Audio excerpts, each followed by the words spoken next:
Imagine lying in bed at night, but your thoughts won't stop racing. Your body is tired, but your mind keeps playing the same worries on repeat. What you didn't do, what could go wrong, what still isn't enough. You try to relax, but peace feels far away. The truth is, most people don't fall asleep. They crash. Exhausted, restless, and still holding on to everything they were supposed to let go of.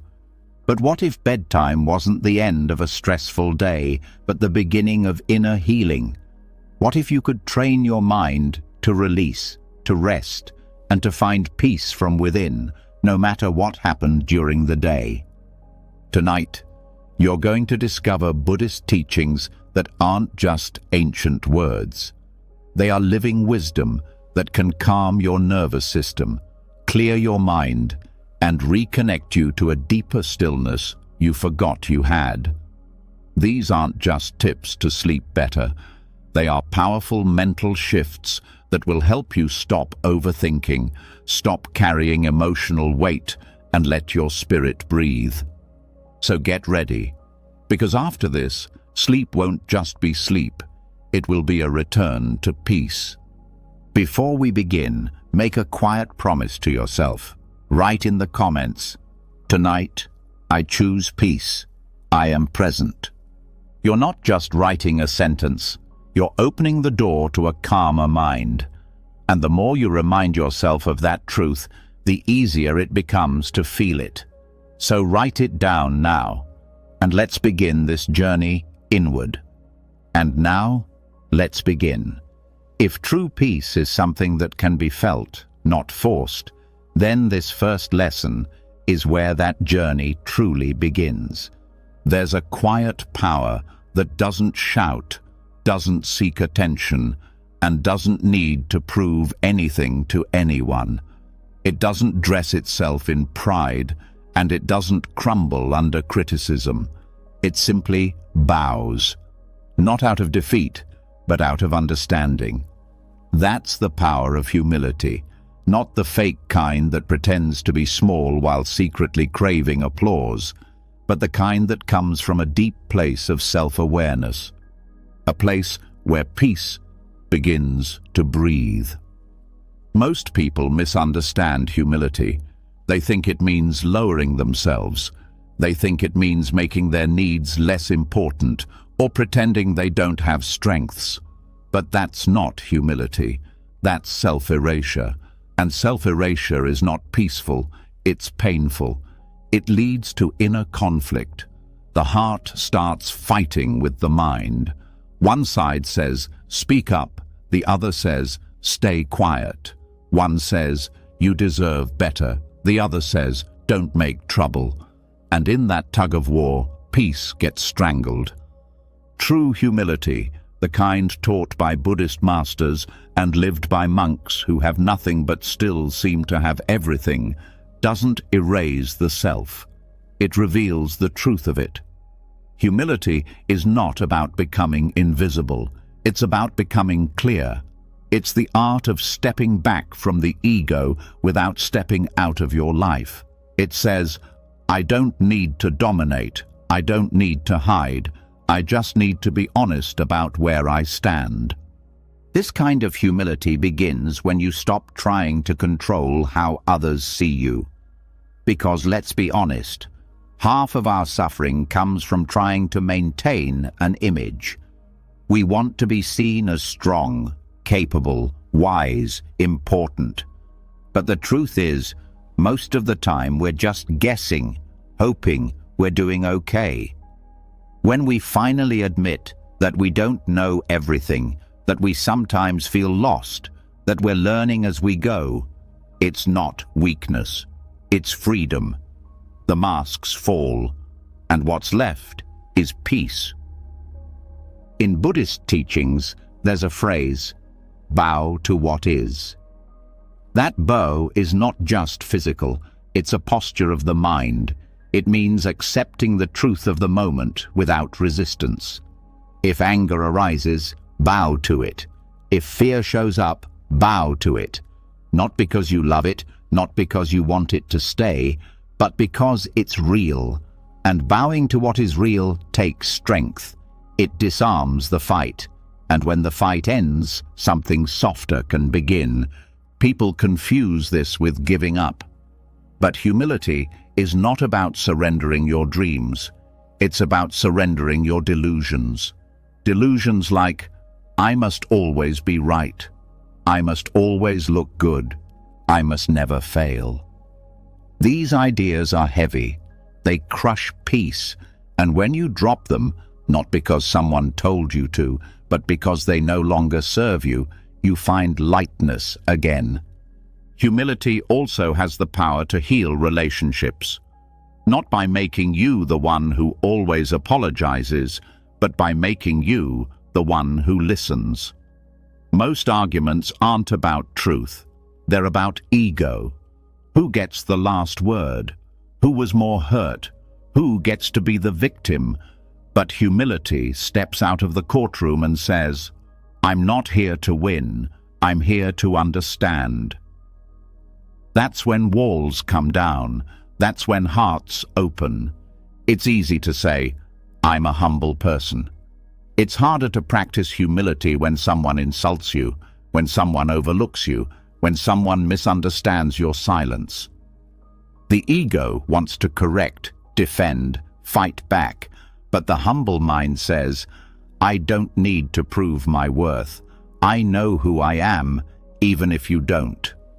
That knowing, quiet, grounded, unshakable, is the root of real peace. In Buddhism, humility is often paired with mindfulness, because you can't be humble if you're not aware of your own reactions. Every time you get offended, every time you feel superior, every time you need to be right, it's a chance to pause, to look inward, to ask, where is this coming from? Often, it's fear. Fear of being dismissed, fear of being unseen, fear of being wrong. But when you acknowledge that fear without judging it, you've already taken the first step toward dissolving it. There's a reason monks bow so often. It's not a performance, it's a training. Each bow is a reminder. This moment is bigger than me. This life is not mine to control. This path is walked with reverence, not arrogance. And when you live that way, not just in temples, but in traffic, in arguments, in grief, you begin to feel a calm that doesn't depend on your mood, your success, or anyone's opinion of you. It's also important to understand that humility doesn't mean self-neglect. You can still speak your needs, you can still have boundaries, but you do so without making yourself the center of the universe. You don't demand attention. You don't shrink into silence either. You simply speak from truth, not from the ego's craving for validation. Peace comes when the voice inside you no longer shouts to be seen, when it no longer needs applause or agreement to feel real. Humility is what silences that shouting, not by muting your worth, but by no longer negotiating it. You start to understand that your value doesn't go up when people like you, and it doesn't go down when they don't. It just is. And that stillness of knowing you don't need to be anything more or less is what Buddhists call the middle way. You may notice that when humility enters your life, so does patience. You stop rushing to conclusions. You stop trying to fix people. You stop needing to always be one step ahead. And when patience grows, tension fades. You start to see people not as threats or projects, but as fellow travelers, also trying to figure it all out. That perspective softens your judgments. It creates spaciousness inside you, and that spaciousness is where peace makes its home. Even in moments of success, humility keeps you grounded. It whispers, "This too will pass. Don't cling to the applause. And in moments of failure, it says, this too will pass. Don't cling to the shame. Either way, humility keeps you steady. It stops the roller coaster. And in that steadiness, your nervous system relaxes.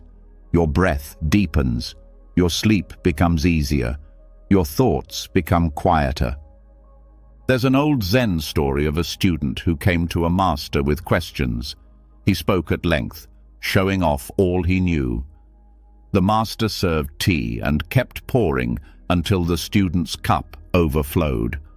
"Why did you do that?" the student asked. The master replied, "Your mind is like this cup. How can I fill it if it's already full?" That's the heart of humility. Emptying your cup, not to be less, but to make room for more wisdom, more peace, more truth. This doesn't mean you stop trusting yourself. In fact, humility allows deeper self-trust. Because when you let go of the ego's noise, your inner wisdom has space to speak. You start making decisions not from fear or pride, but from clarity. You stop needing constant reassurance. You stop chasing perfection. You live more lightly, more honestly, more peacefully. One of the most overlooked aspects of humility is its quiet courage. It takes strength to admit when you're wrong. It takes even more to stay silent when you know someone misunderstood you. But every time you choose that kind of strength, not out of fear, but out of peace, you're building a new kind of self-respect.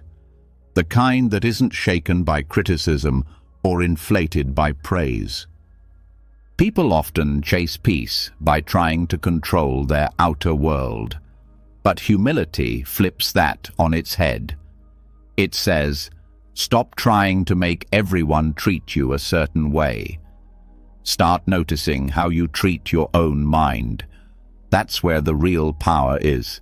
Because when you stop needing to win, you start winning the moments that truly matter. The quiet ones, the present ones, the ones where you're just fully here. Even forgiveness becomes easier when humility leads the way. You stop needing to hold grudges to protect your pride. You stop keeping score. You realize that forgiveness isn't about them. It's about freeing you from the weight of resentment. And every grudge you let go of is one less stone in the backpack of your mind. Peace doesn't come from adding more. It comes from subtracting what never belonged. And the ego, while it means well, is often the source of that clutter. It wants to defend, compare, impress, control. But humility says, let it go, you don't need it. And the more you let go, the lighter you feel. The more you stop clinging to roles and stories and expectations, the more room you create for rest. Real rest, the kind that reaches your soul. This kind of living is not weakness, it's not passivity, it's clarity. When you bow to what is, when you stop fighting reality and trying to be someone you're not, you become untouchable in the best way. Insults pass through you. Praise doesn't trap you. Fear loses its grip. You start to live, not as a character in a drama, but as a presence in peace. And isn't that what the soul really craves? Not more achievements, not more admiration, just rest from the internal war. Humility is how that rest begins. Not by giving everything up, but by finally giving up the need to be someone you're not. This is the first doorway. Step through it gently. Peace is already waiting.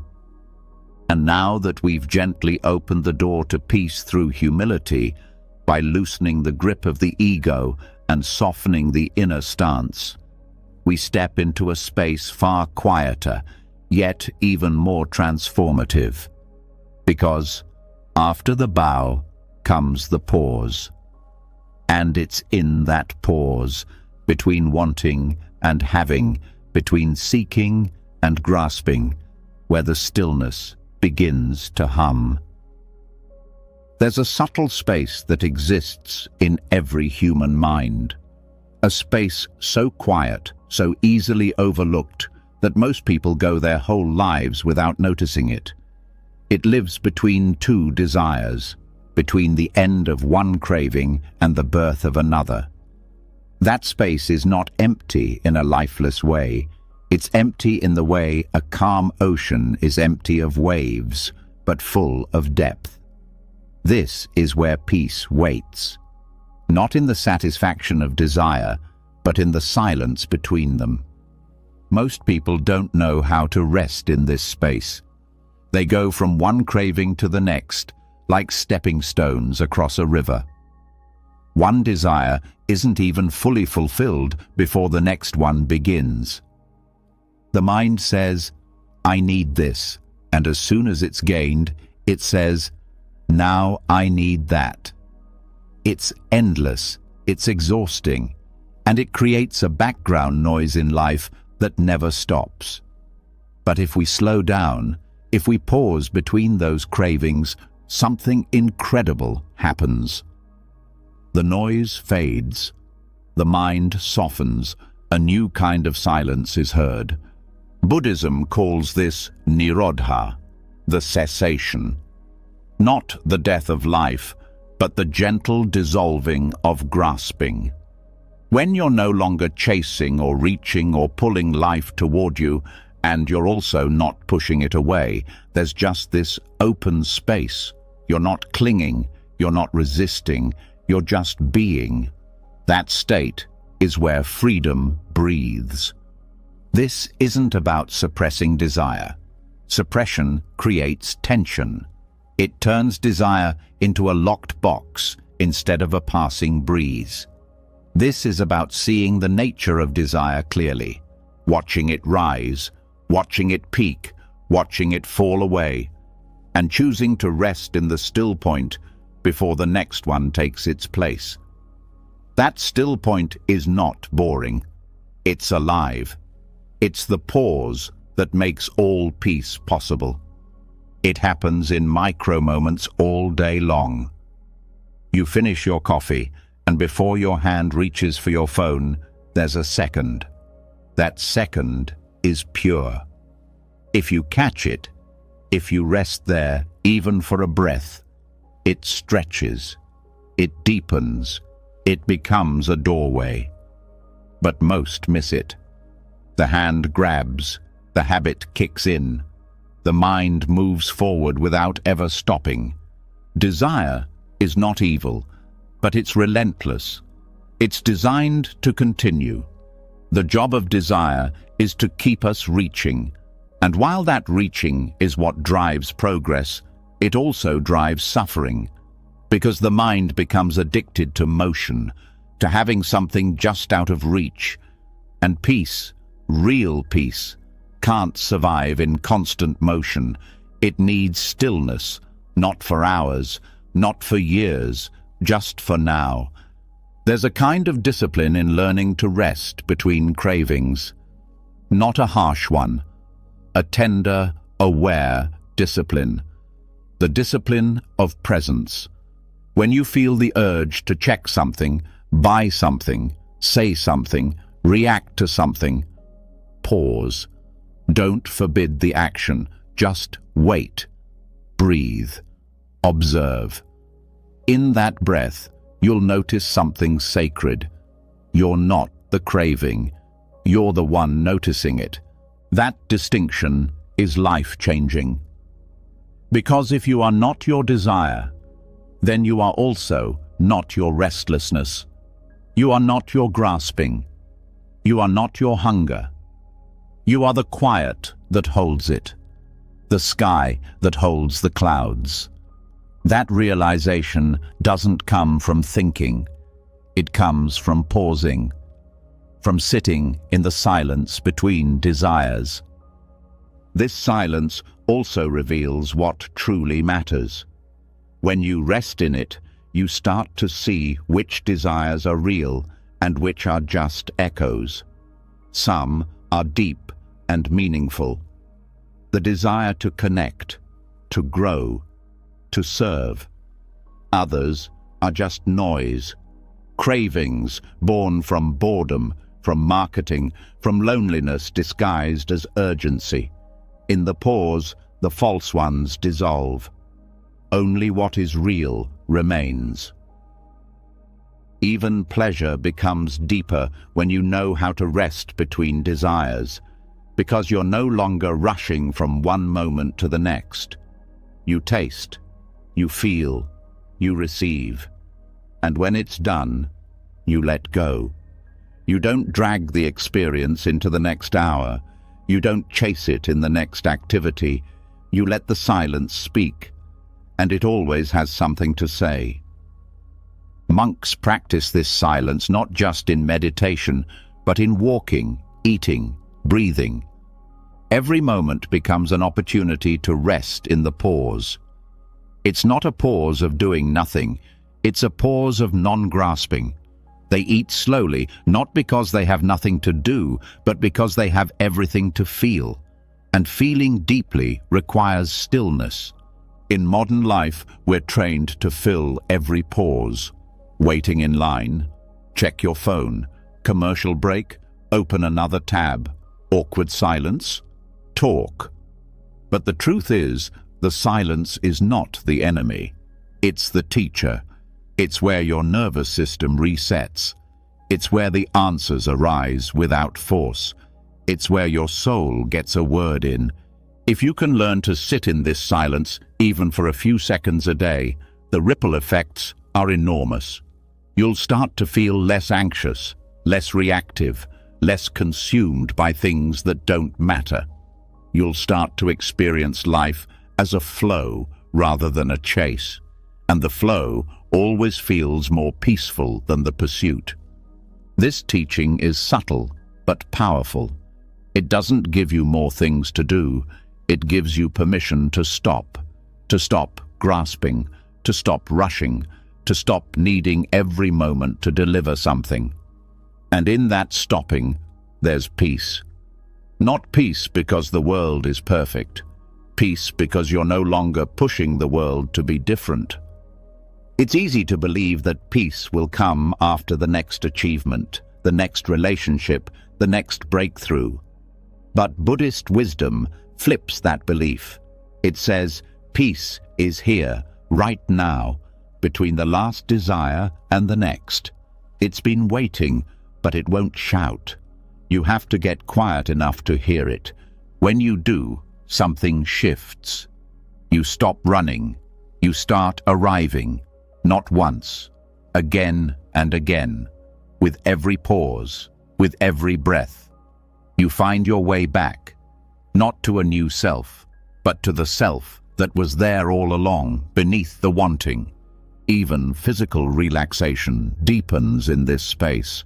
Muscles unclench, jaws soften, eyes close not from exhaustion, but from release. The body knows when the mind stops grasping, and it responds. Sleep becomes deeper. Thoughts become fewer. You stop dreaming of what's next and start resting in what is. That's not passivity, that's presence, and presence is always enough.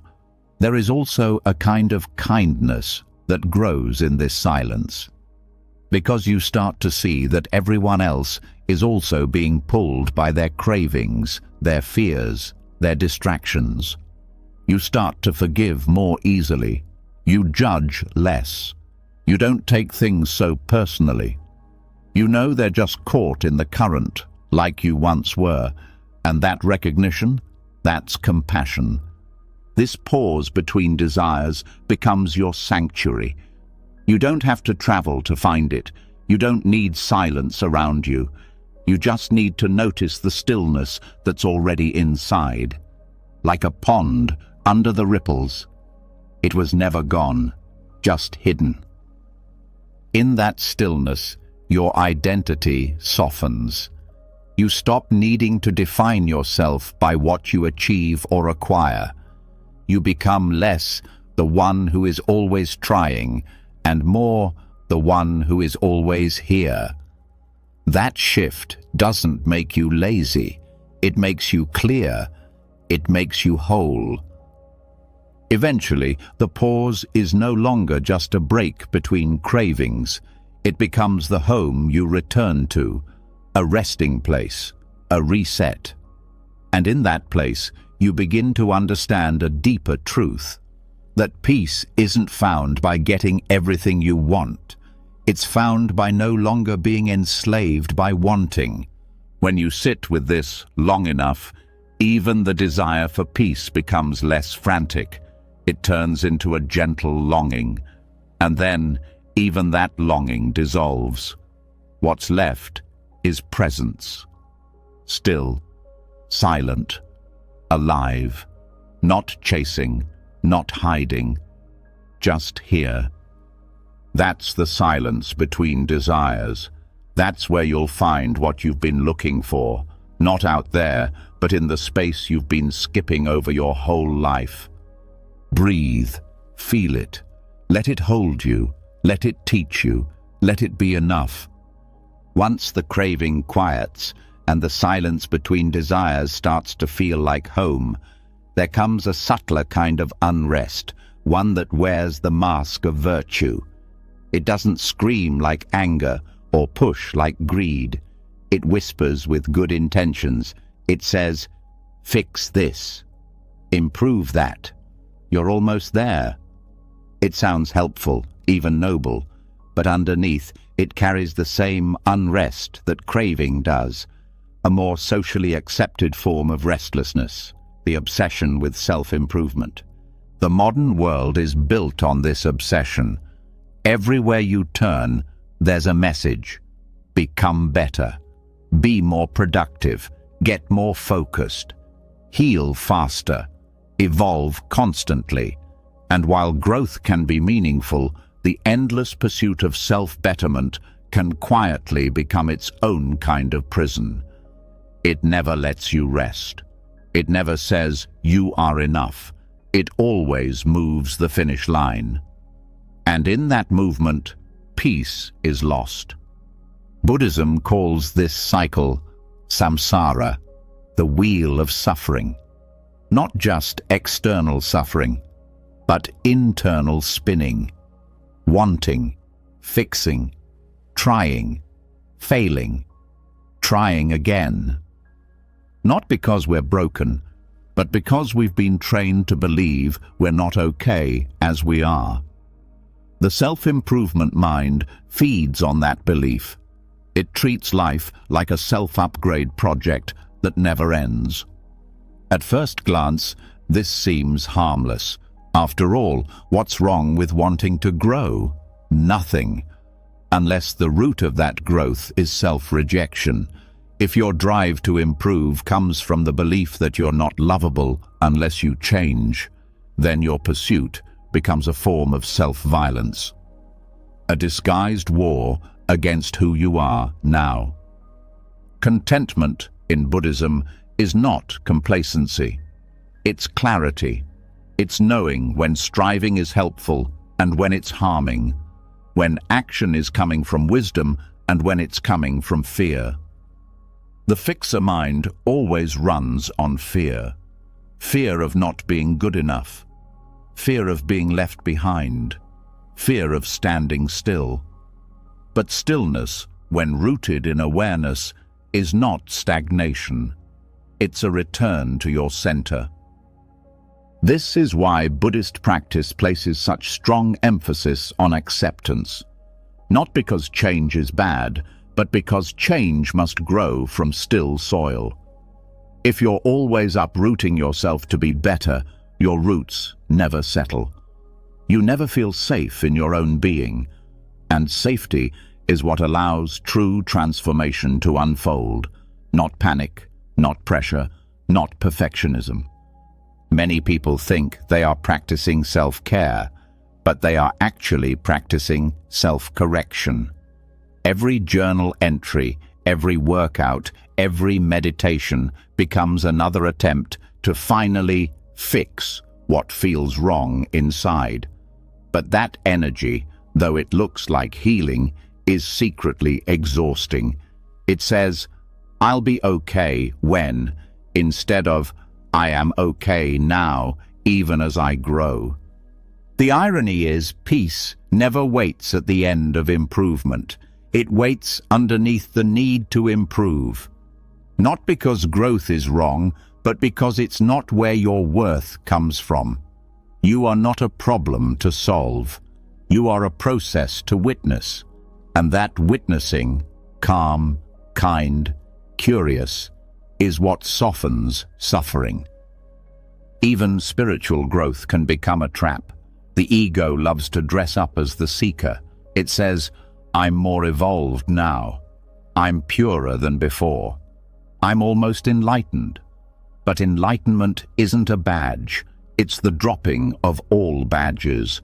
It's not a higher version of yourself. It's the quiet joy of being no one in particular. The fixer mind struggles with this idea. It wants checkpoints. It wants measurable wins. It asks, "How do I know I'm getting better?" But the truth is, the signs of true growth are invisible. Less reactivity, more softness, deeper presence, easier laughter. These don't come from forcing, they come from letting go. There's a gentle teaching in Buddhism called santosha, or contentment. It doesn't mean settling for less. It means opening to what's already here without resistance.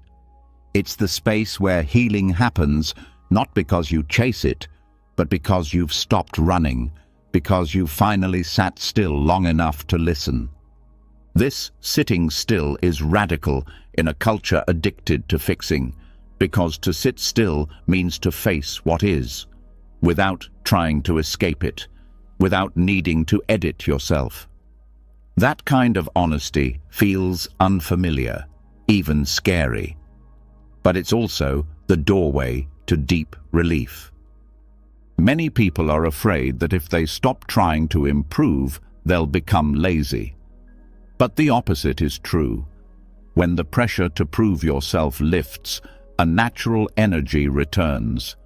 Not one driven by shame or comparison, but one driven by clarity. You act not because you're not enough, but because you're connected to something meaningful. This shift changes everything. You stop chasing the ideal version of yourself. You stop measuring your worth by how productive you were today. You stop grinding your soul down just to keep up with others who are also secretly tired. And instead, you start honoring the rhythm of your own becoming. The fixer mind often says, "I need to be more disciplined." But Buddhist discipline is different. It's not based on force, it's based on devotion. You practice not because you hate where you are, but because you love where practice brings you, even if it's messy, even if it's slow. This path is not about deleting your goals, it's about softening your grip on them. Want to grow? Grow. But do it from peace, not pressure. Do it because your soul is ready, not because your ego is scared. Real change doesn't shout, it whispers. It waits for quiet hearts. It arrives through still doors. Perfectionism is the shadow side of improvement. It whispers, "You must get this right. You must never slip. You must always be becoming." But the Buddha never said, "Be perfect." He said, "Be awake." And awakening is messy. It's falling down and getting up. It's laughing at yourself with kindness. It's not a straight line. It's a spiral that deepens over time. And in that spiral, there are pauses. Not setbacks, not failures. Just pauses. Moments to breathe, to reflect, to feel the ground beneath your feet again. The fixer mind hates these pauses. It calls them lazy. But Buddhist wisdom says they are sacred because they are honest, and honesty is peace. You may still want to grow, to learn, to evolve. That's natural. But the energy behind that wanting can shift. From craving to curiosity, from shame to joy, from panic to presence. You can move forward with a peaceful heart, with no whip behind you, no inner critic screaming directions. This is the end of the fixer mind, when you no longer seek healing because you believe you're broken, but because you know you're whole, and you want to live that wholeness more deeply. That's not fixing, that's unfolding, that's not striving, that's allowing. You may notice that the less you try to be perfect, the more authentic you become. And people respond to that. They soften around you, because you're no longer trying to perform peace, you're actually living it. And that kind of presence is contagious. Your spiritual practice becomes less about getting better and more about getting real. You stop asking, "What's wrong with me?" and start asking, "What's true for me?" And truth, no matter how raw, is always more peaceful than pretense. There's a Buddhist story about a cracked pot that leaks water on the way back from the well. The pot feels ashamed until it learns that the path it leaks on has bloomed into a garden, not despite its cracks, but because of them. That's the gift of letting go of perfection, discovering beauty in what you thought needed fixing. You are not your productivity. You are not your performance. You are not your ability to meet every goal. You are the one who breathes beneath all of that. And that one is already enough. The fixer mind doesn't want to hear this, but your heart does, because your heart is tired and it's ready to rest. So let this be the rest you didn't know you needed, the permission you didn't know you were waiting for, to grow slowly, to heal imperfectly, to live as a being in progress, not a project in repair. Release the tight grip, bow to your own enoughness, and let peace rise, not as a prize, but as your natural state, always here, always waiting, beneath the noise of becoming. When the fixer finally sits down and the exhausting chase for self-perfection falls quiet, there's a new kind of discomfort that begins to stir, something quieter but equally disruptive. Not the loud voice of "be better," but the crowded murmur of everything we've picked up along the way. Opinions, beliefs, judgments, titles, self-labels, all talking at once in the background of the mind. This is the moment to face the real weight we carry, not in our hands, but in our heads. Most of what disturbs peace doesn't come from what happens to us. It comes from how full we've become, full of mental noise, full of ideas about how things should be, full of old stories about who we are. And when the mind is full, stillness can't enter. Even the softest whisper of peace needs space to be heard. There's an old Zen story about a university professor who visited a master to learn about enlightenment. The master served tea, but kept pouring even after the cup overflowed. The professor cried out, "It's full," and the master replied, "Just like this cup, your mind is too full to receive anything new." That's the heart of this lesson. Peace is not something you add to your life. It's something that shows up when you empty the cup. Most of us were never taught how to empty. We were taught how to gather knowledge, gather opinions, gather status. We learned to build an identity brick by brick until the structure became so tall that it blocked the sun. But now it's time to learn the opposite. Not to become less, but to carry less, to loosen the grip on all the things that define us but don't serve us. Because peace doesn't live in clutter. It lives in space. Releasing mental clutter begins with recognizing it. That voice that says, "I always mess things up." That automatic judgment of others. That quick defensiveness when someone disagrees. These are not truths. They're residues. Old sediments sitting at the bottom of the mind, clouding the clarity of the present. And the first step to stillness is noticing that they're not part of you. They're patterns. They can be released. Letting go doesn't mean forgetting who you are. It means questioning who you've been told you have to be. It means gently setting aside the roles you've over-identified with, the achiever, the worrier, the helper, the perfectionist, and sitting for a while without any role at all. Not because you've failed at them, but because you've outgrown the need to be defined by them. Inner stillness comes when you don't need to explain yourself, not even to yourself. When the narrative falls away, when the opinion loses its sharp edge, when the judgment loses its urgency, that's where peace breathes. It breathes not in rightness, but in presence. And presence doesn't need to prove anything. It just is.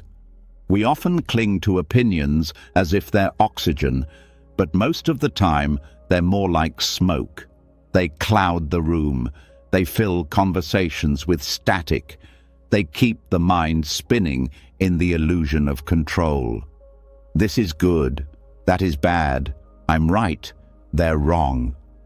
But the more you insist on being right, the more you miss the quiet truth that doesn't argue. It simply rests. Buddhist wisdom teaches that clinging, even to what seems helpful, creates suffering. That includes clinging to being right, clinging to identity, clinging to my way. These are all forms of tightness, and tightness is the opposite of peace. When the mind is tense, the body follows, the breath shortens, the jaw clenches, the heart feels heavy. But when the grip loosens, the entire system begins to soften. And it's not just about others. The thoughts we carry about ourselves are often the heaviest. I'm too sensitive. I'm not spiritual enough. I should be further along. These are just thoughts, but repeated often enough, they become like furniture in a room we never rearrange. Letting go starts by questioning, who put this here? Do I still need it?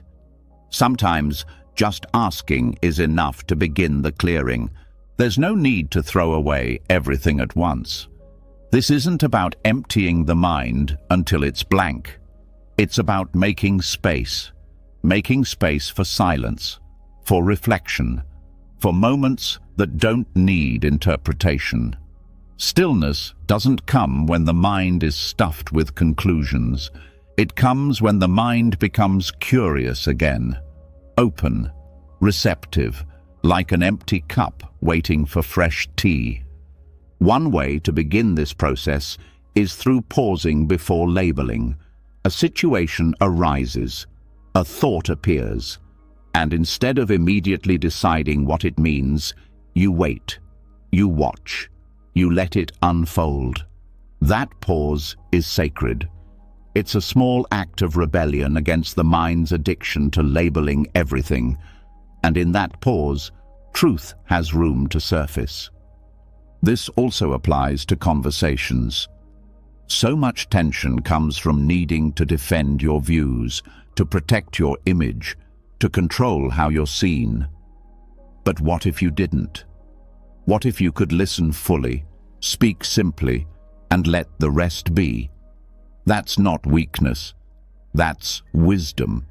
It's the kind of clarity that doesn't require decoration. You may also notice that judgments lose their grip when you stop feeding them. A judgment appears about yourself or someone else, and you don't wrestle with it. You don't justify it. You don't shame it. You just let it pass, like clouds in a sky that doesn't need to be clear to be vast. That kind of seeing is peace. It's not about perfection. It's about perspective. Mental clutter also builds up from overconsumption.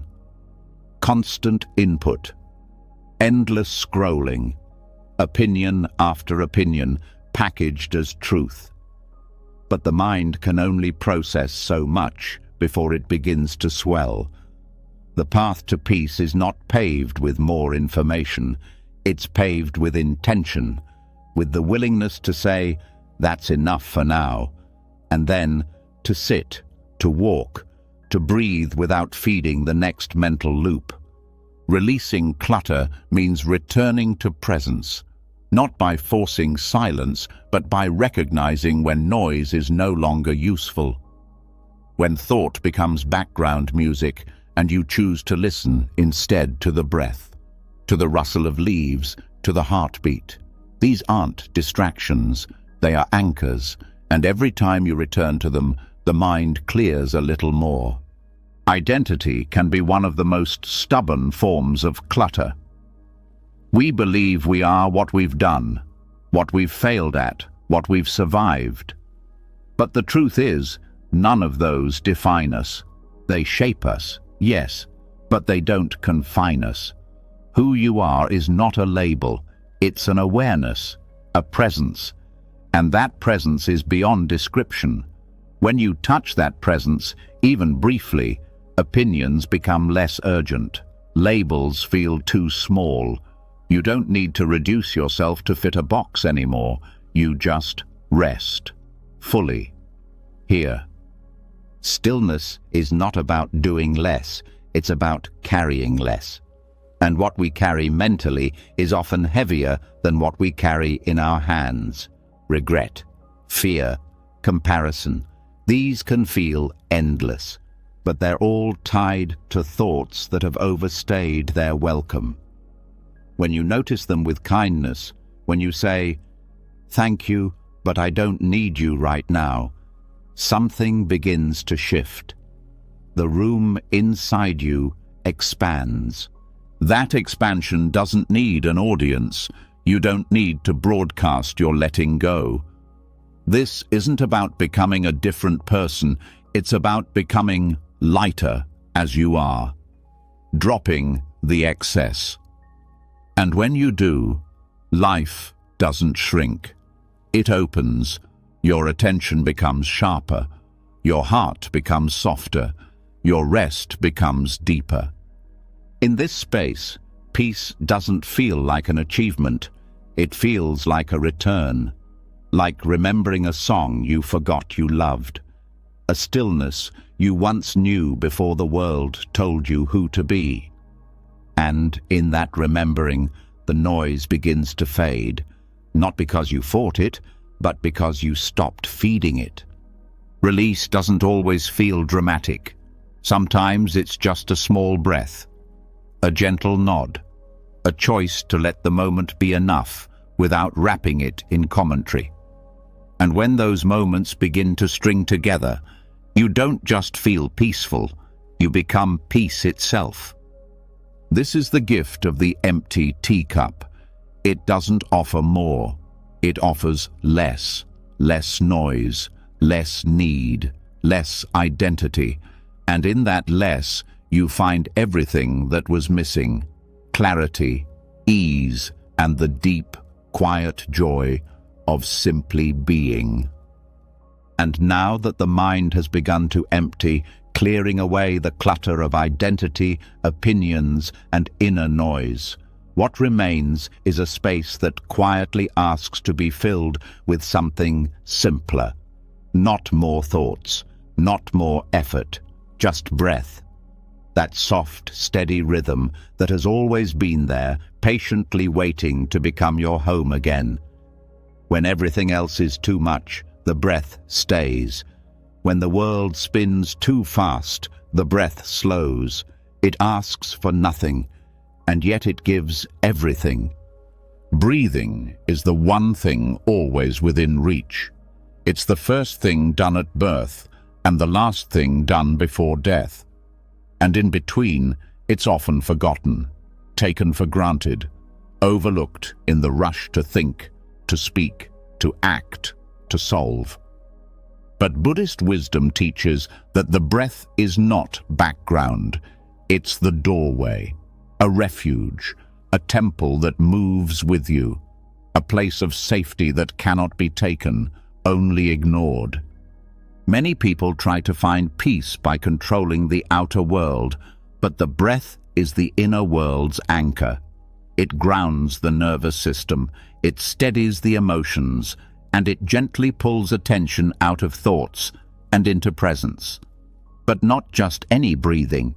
What heals is conscious breathing, when awareness touches the breath, when the inhale is noticed, when the exhale is received. This isn't a technique, it's a relationship. To breathe consciously is to say, I am here, not in the next hour, not in the past mistake, not in the what-ifs. Here. And in that here, the weight of overthinking starts to lift. The chaos begins to unravel. And even if life outside remains noisy, the life inside begins to hum with something quieter. There is a sacred rhythm inside every breath. Expansion and letting go. Receiving and releasing.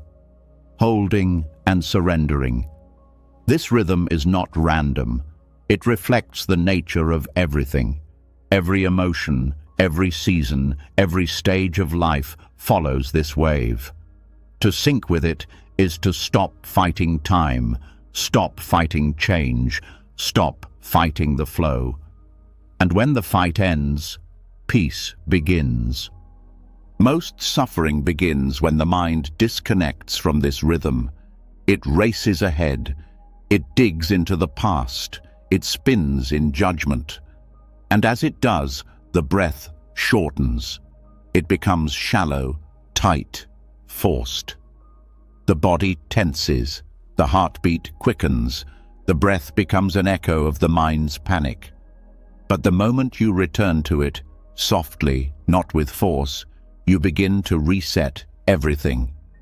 No therapy, no lecture, just breath. That's why monks spend hours in breath meditation, not because they're doing nothing, but because they're training the mind to rest. Breath after breath, they come back. Back from thought, back from craving, back from fear. They don't push the mind, they guide it, gently, like leading a child back to bed after a nightmare. And each time they return, something opens. A gap between thoughts, a softness in the chest, a stillness beneath the worry. The breath becomes not just oxygen, but medicine. A bridge back to presence, back to safety, back to a peace that doesn't depend on anyone's behavior or on anything going right. This is not about forcing the breath to be perfect. It's not a performance. In fact, the breath teaches the opposite, acceptance. Some breaths are smooth, some are jagged, some carry emotion, some feel blocked. That's okay. The point isn't to fix them, it's to be with them, to trust that the breath is wiser than the mind, that it knows what you need before you do. In moments of stress, the breath can be a lighthouse, not by making the storm stop, but by keeping you from crashing against it. All it takes is a moment of noticing. One inhale, one exhale, one decision to pause before reacting. And that pause, over time, becomes a habit, a refuge, a way of walking through chaos without becoming it. Even in the darkest moments, the breath remains. When words fail, when thoughts scream, when nothing makes sense, there's still breath. And if you can hold on to it, if you can return to it, you haven't lost yourself. You're still anchored. You're still here. That kind of trust doesn't come from theory. It comes from practice. Every time you sit with your breath, not as something to manage, but as something to honor, you build a new relationship. One built not on control, but on reverence. You start to feel held even when you're alone. And that feeling becomes your safety net. You might be surprised by how much emotion the breath holds. Old grief surfaces, long-forgotten anxiety rises. That's not a sign of failure, it's healing. The breath doesn't bury things, it reveals them, gently, so you can meet what's been hidden with presence instead of avoidance.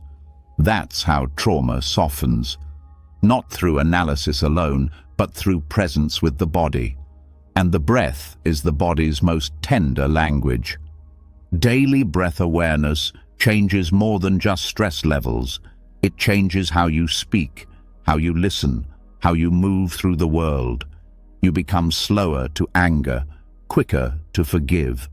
Not because you're trying to be spiritual, but because your nervous system is no longer hijacked, because you're no longer living in a breathless panic. Even simple routines change. Eating becomes slower. Driving becomes calmer. Waiting becomes restful instead of frustrating. Because your mind is no longer hunting for stimulation, it's content in breath, in now. And that kind of presence is not neutral, it's warm, it's filled with quiet joy, the kind of joy that doesn't need to be shouted to be felt. Trusting the breath means trusting life. The rhythm that carries the inhale and exhale is the same rhythm that carries birth and death, gain and loss, rise and fall. When you align with it, you stop demanding that life go your way. You stop treating discomfort as a problem. You begin to relax into the wave. And in that surrender, control becomes less necessary because presence replaces it. This doesn't mean giving up direction. You can still set goals, make plans, take action, but now you do it from a place of grounded awareness. You know when to move and when to pause, when to speak and when to listen. Because you're not reacting anymore, you're responding from a place of wholeness. There's an ancient saying, as the breath is, so is the mind. If your breath is rushed, your mind is unsettled. If your breath is deep and steady, your mind follows. This is not poetic, it's biological, it's spiritual, it's how the system works. And the beauty is, you don't need to change the mind directly. You can begin with breath, and everything else shifts on its own. Many spiritual traditions see the breath as sacred. In some languages, the word for breath is the same as the word for spirit.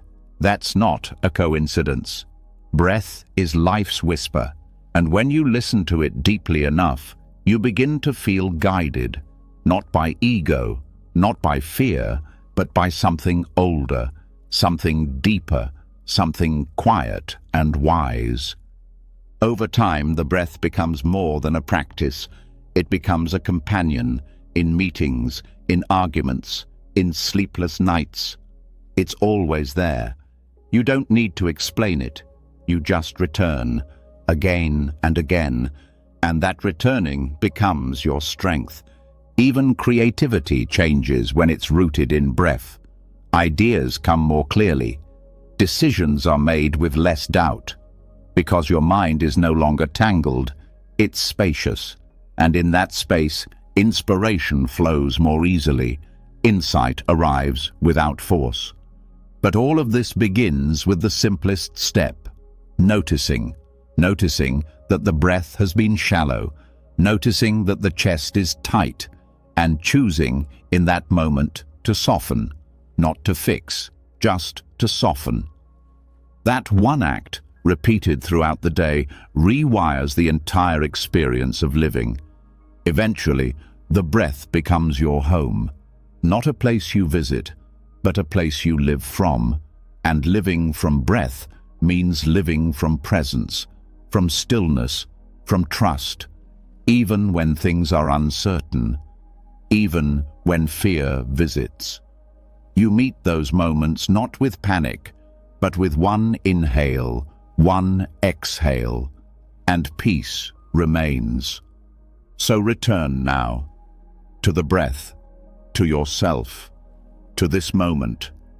There is nothing else more important than this rhythm, nothing more healing, nothing more sacred, because when breath becomes a refuge, you are never truly lost again.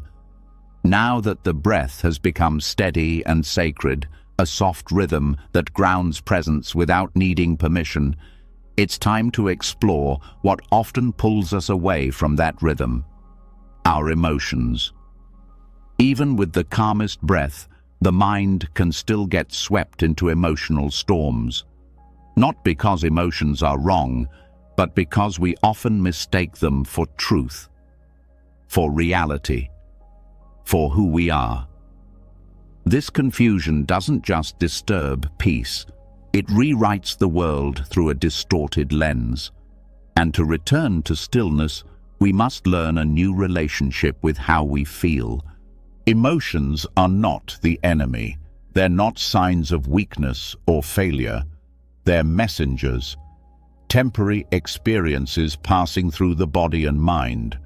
But when they arrive, especially the loud ones, anger, fear, shame, sorrow, they tend to take over the room. They sit at the head of the table and speak as if they know everything, and most of the time, we listen without question.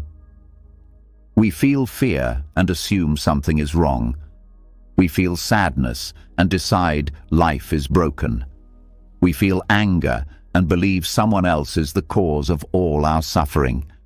But emotions are not facts. They are reflections.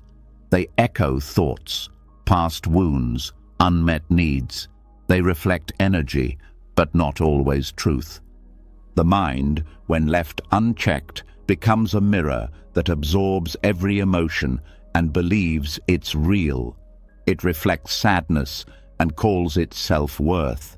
It reflects anxiety and calls it destiny.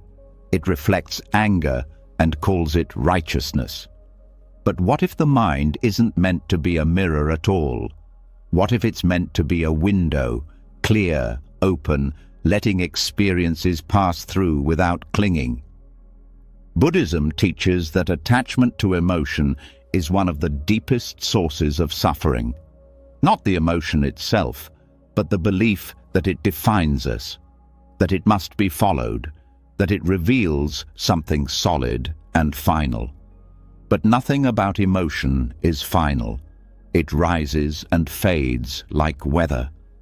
It's real in the moment, but it doesn't last.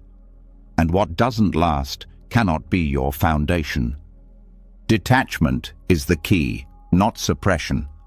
Suppression pushes emotion down and stores it like pressure in a sealed jar. But detachment observes emotion without believing it. It feels the wave without becoming the wave. It lets the sadness rise, and instead of saying, "I am broken," it says, "Sadness is here." That small shift in language changes everything. When you detach from emotion, you give it space to breathe. You let it complete its cycle without interference. You don't resist it, and you don't indulge it. You hold it like a guest. You say, "I see you, I hear you, and I'm not you." That clarity is not cold. It's compassionate, because it stops the self from being buried by temporary feelings. Emotions often bring urgency. The mind says, "Fix this now. Say something. Run." But Buddhist mindfulness invites pause. The breath returns. The body is felt, and you begin to witness the emotion as a moving energy, not a command. You feel its intensity, but you're not trapped by it. You respond instead of react. It's easy to say, don't believe everything you think, but it's even more powerful to practice, don't believe everything you feel. That doesn't mean ignoring emotions. It means recognizing that they are not the whole truth. They are a piece of a passing story, and if you stay present, they reveal their roots. Maybe the anger is protecting old hurt. Maybe the anxiety is just unprocessed change. When you stay with them, but don't become them, they begin to unravel. Buddhist practice doesn't ask you to get rid of emotion. It asks you to stop identifying with it. To stop saying, I am angry, and start saying, anger is present. That's not wordplay, it's freedom. Because when the identity steps back, peace steps forward. You're no longer the storm, you're the sky holding it. This shift takes practice, especially when emotions feel overwhelming. But even in the strongest waves, there's a part of you that can stay still. A part that breathes, that watches, that knows this will pass. That inner witness is not fragile. It's not confused. It doesn't need to explain. It just stays. Detachment also protects relationships. Because when you don't believe every emotional reaction, you don't project it onto others. You take space. You reflect. You speak from clarity instead of chaos. That kind of communication heals. It prevents damage. It builds trust, not just with others, but with yourself. There is also great wisdom in tracking emotional patterns, not to judge, but to understand. Notice what triggers what. Notice the stories you attach to certain feelings. Notice how quickly you move to conclusions. Then pause. Ask, is this true? Is this helpful? Is this now? Often the answer will soften the entire experience. Detaching doesn't mean numbing, it means becoming more precise. You feel the anger, but you don't become cruel. You feel the grief, but you don't drown. You feel the fear, but you don't freeze. You stay aware, kind, and clear. That's not weakness, that's mastery. In Buddhist teachings, this awareness is cultivated through vipassana, insight meditation, watching the body, watching the mind, noticing sensation, noticing thoughts, noticing how emotions begin as sensations, tightness, heat, pressure, and evolve into stories. When you catch them early, you don't have to ride the whole story. You can choose. Stillness begins when you no longer chase peace through emotional comfort, when you allow discomfort without panic, when you hold sadness without collapse, when you feel joy without clinging. That neutrality is powerful. It doesn't dull life, it balances it. Every emotion has a message, but not every message needs to become a mission. Sometimes anger is just a spark. Sometimes anxiety is just static. When you meet them with breath, with presence, with space, they don't control you. They reveal something, and then they leave. Your job is not to silence emotion. Your job is to stay bigger than it, to hold space for it, to honor its visit, and then bow as it leaves. You don't need to chase happiness. You don't need to run from sadness. You sit, you breathe, you watch, and the storm passes. This is the path of emotional freedom. Not the absence of feeling, but the absence of slavery to feeling. You are not the mirror that reflects every passing mood. You are the awareness that notices the reflection and remains unchanged. That is peace. That is power. And in that power, you rest. You don't need every emotion to agree with your worth. You don't need every mood to confirm your path. You stay steady, awake, rooted, while everything else moves through you like wind through trees. The mind, when trained gently, stops grabbing every emotion as if it were precious. It starts letting go faster, not because it doesn't care, but because it trusts. It trusts the rhythm. It trusts the breath. It trusts that presence is enough, even when emotions are not pleasant. That trust grows every time you resist the urge to panic, to explain, to react. It grows every time you stay quiet for one more breath, every time you choose to wait before you act. That is the path of detachment. That is how you return to stillness, not through force, but through presence. And presence, once stable, becomes a refuge, a quiet place inside you where emotions may visit, but they don't get to build a home. You host them with compassion, you learn from them, and you release them, over and over, until the mind no longer believes its own storms, until the heart opens, not to drama, but to peace. Once emotions are no longer treated as truth, once the waves can rise and fall without sweeping away the center, something else begins to emerge from the quiet. A deeper pattern, a more persistent echo. Not just a passing feeling, but a full script. A personal story that the mind has been rehearsing for years. This story isn't loud like anger or sharp like fear. It's subtler. It sounds like memory, like identity, like explanation, and it follows many people around every day of their lives. But peace only begins when you see it clearly and stop mistaking it for reality. Everyone has a narrative, a version of life filtered through thoughts, shaped by experience, edited by emotion, and held together by belief. It tells who you are, what you've survived, what you deserve, what's possible, and what's always just out of reach. Some stories feel empowering, others feel heavy, but even the ones that seem helpful can keep you stuck. Because the mind doesn't just tell stories, it believes them, it lives in them, it becomes them.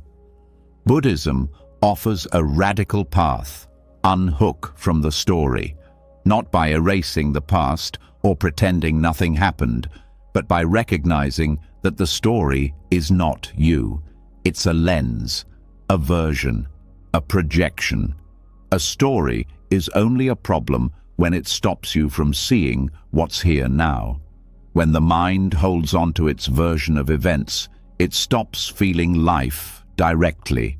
Everything is filtered. Every moment becomes a comparison, a reference, a repetition. The mind loves a plotline. It wants a main character, a villain, a conflict, and a resolution. And often, it places you at the center, suffering, trying, searching. But peace begins when you stop needing to be the main character, when you step back and become the observer of the story instead of its lead actor. In that shift, the drama starts to dissolve, not because you fixed the plot, but because you stopped identifying with it. Thoughts will still come, memory will still visit, but without attachment, they pass through like clouds. You see the story beginning. I always mess things up. They never respected me. I should have been further by now. And you let it go. You don't fight it. You don't follow it. You just see it. And seeing is enough to break the spell. This isn't about erasing history. It's about loosening the grip on how the story defines you, because the past is real, but it's no longer here. And every time you replay it, rehearse it, or rewrite it, you leave the present. You trade the clarity of now for the comfort of a familiar identity. But that comfort is an illusion. It keeps suffering alive by giving it structure. Some stories are so old, they feel like personality. I'm just someone who can't trust. I've always been the one who's overlooked. But those are roles, not truths. They may have once been useful to survive, to make sense of pain, but they're not required anymore. You can acknowledge what happened without becoming it. You can feel without clinging. That's where healing happens, not by retelling the pain, but by stepping out of its frame. Mindfulness helps you notice the difference between presence and plot. You're washing dishes, and the mind starts narrating a conversation from years ago. You're walking, and the brain revives an old failure. The story says, think about it more, figure it out. But the breath says, come back. The body says, we're here. The moment offers peace, but only if you choose it over the story. There's a practice in Buddhism called noting. When a thought arises, you name it gently: planning, remembering, judging, worrying. And then you let it go. No drama, no debate, just awareness. The act of noting stops the mind from becoming the thought. It gives you space, and space is where peace lives. The most powerful stories often play silently. Background narratives, the ones that say, you're behind, you're different, you're not quite enough. These don't shout, they hum beneath the surface, but they shape perception, they influence emotion, and when left unexamined, they become your worldview. But when you begin to see them, label them, and stop feeding them, something else emerges: stillness. Stillness doesn't mean forgetting who you are. It means remembering who you are beyond the story, beyond the script, beyond the identity that needs to constantly be right, loved, safe, successful. Stillness doesn't perform, it doesn't explain, it just exists. It's always been there, but the story covered it up. The story isn't always dramatic. Sometimes it's subtle. It shows up in how you explain your reactions. I'm like this because of what happened. I don't trust people because of that breakup. I overwork because I'm afraid of being poor. All of these may feel true, and they may have origins in pain, but the question isn't whether they're true, it's whether they still serve you. And often they don't. Letting go of the story doesn't mean pretending things didn't hurt. It means no longer needing the hurt to keep proving itself. It means trusting that you can heal without constantly picking at the wound. It means stepping into the present without dragging the entire autobiography behind you. In Buddhist teaching, the self is described as a process, not a solid object, a stream, not a statue. When you see yourself this way, you stop needing continuity. You stop needing the story to make sense. You just live, moment to moment, with awareness, with kindness, with space to change. You also stop needing to defend your narrative. So many arguments come from needing others to agree with your version, to validate your pain, to see you the way you want to be seen. But when you unhook from the story, that need fades. You don't need your identity confirmed. You're no longer performing it. You're just being. This brings a new kind of lightness, not denial, not detachment from life, but freedom from the weight of the script. You still feel, you still care, but you don't get stuck in the same scenes. You can walk off the stage, you can rest between acts. You don't have to explain your presence, you just inhabit it. When you do this, life becomes less about interpretation and more about experience. You don't need to narrate the meal, you taste it. You don't need to relive the past, you breathe now. You don't need to rehearse the future, you trust the unfolding. That shift doesn't come from belief, it comes from practice. Start by noticing your favorite stories, the ones you tell often, about your struggle, your personality, your identity. Ask, who am I without this story? Not as a theory, but as an exploration. Sit with that question. Let the silence answer. The truth is not loud. It doesn't argue. It just is. This is not about creating a new story, a better version, a more inspiring narrative. That's still a trap. It's still mind trying to script peace. But peace doesn't need a script. It needs space. It needs presence. It needs truth. And truth is not a performance. It's what remains when the story ends. Eventually, the story becomes background noise. It might still show up, but you no longer believe it. You no longer narrate your life like a movie. You just live it, not as the star, but as awareness itself. That's not losing yourself. It's finally meeting yourself, beyond plot, beyond title, beyond scene. This is the path beyond narrative, the path where peace is not part of the story, but what arises when the story dissolves. You are not your history. You are not your thoughts. You are not the character the mind created. You are the space between the words, the silence beneath the script, and in that silence, you are already free. As the personal story begins to fade, as identification with the character loosens and presence takes the place of performance, another layer of stillness starts to surface. But alongside that stillness, a quieter fear can creep in. If the story no longer defines everything, what does? If the identity isn't fixed, where is the ground? This is where many minds instinctively reach for control, for something solid to hold. But the truth is, life was never meant to be pinned down, and peace doesn't come from certainty.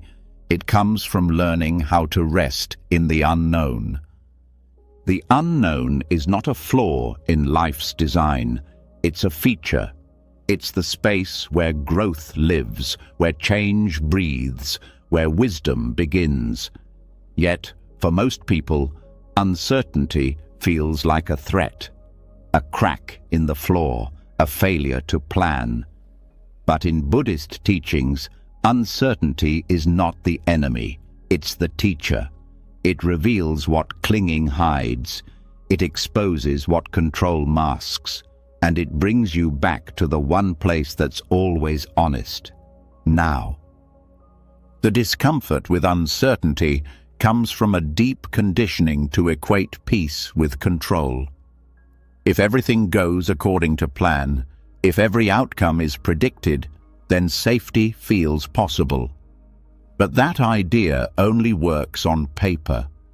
In real life, plans fall apart. People change. Health shifts.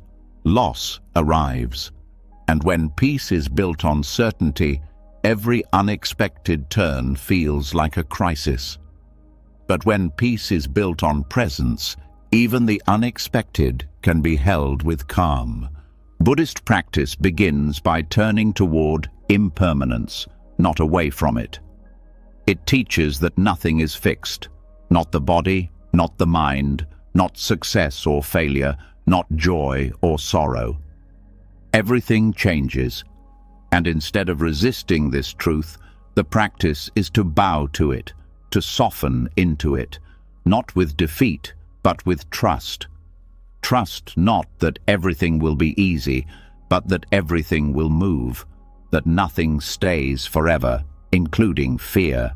When you stop fighting impermanence, a new kind of stability begins to form, not a stability of guarantees, but a stability of surrender. A groundedness that isn't shaken by change because it's rooted in reality, not fantasy. And this shift changes how you relate to everything. You stop needing answers to feel okay. You stop needing to know what's next in order to rest now. Uncertainty reveals the places where the mind still grasps, where it still says, "If only I knew, I could relax." But the deeper truth is that peace is not delayed until after clarity. Peace becomes possible in the heart of confusion, not after it's resolved. It begins when you say, "I don't know," and stop adding panic to that sentence. When you let not knowing be a full experience, not a problem to be fixed. There's wisdom in pausing before demanding answers. The mind wants to fill in gaps about the future, about other people, about meaning. But sometimes clarity doesn't come through force. It comes through space, through waiting without anxiety, through letting things unfold in their own time, and that waiting becomes sacred when it's done without resistance. One reason people struggle with uncertainty is because they link it to vulnerability. If I don't know, I might fail. I might look weak. I might lose something important. But Buddhism teaches that vulnerability is not something to escape. It's something to understand, to see that life itself is vulnerable, that every moment is unpromised, and yet, here you are, breathing, living, held by something larger than your need for control. Letting go of certainty doesn't mean becoming passive. It means becoming spacious. It means showing up to life with curiosity instead of tension, with openness instead of defensiveness. You still move, you still act, but you do so without needing guarantees. That shift doesn't remove fear, but it removes the need to obey fear. Buddhist monks spend years contemplating impermanence, not to become detached from life, but to become intimate with it, to see the beauty in what doesn't last, to fall in love with the moment, knowing it won't return. That kind of presence is raw, it's real, and it breaks the illusion that anything can stay exactly the same forever. Even relationships change when you welcome uncertainty. You stop clinging to roles, to expectations, to fixed ideas of who people are supposed to be. You begin to meet them where they are, not where you wish they were. And in that meeting, there's more honesty, more flexibility, less disappointment. Inner storms begin to quiet when you stop needing a perfect map, when you stop trying to plot the future like a straight line. Because life was never meant to be linear. It bends, it spirals, it opens without warning. And when your peace depends on predictability, every bend feels like betrayal. But when your peace is anchored in presence, each turn becomes part of the mystery you trust. You may still feel fear. That's natural. The body is wired to seek safety.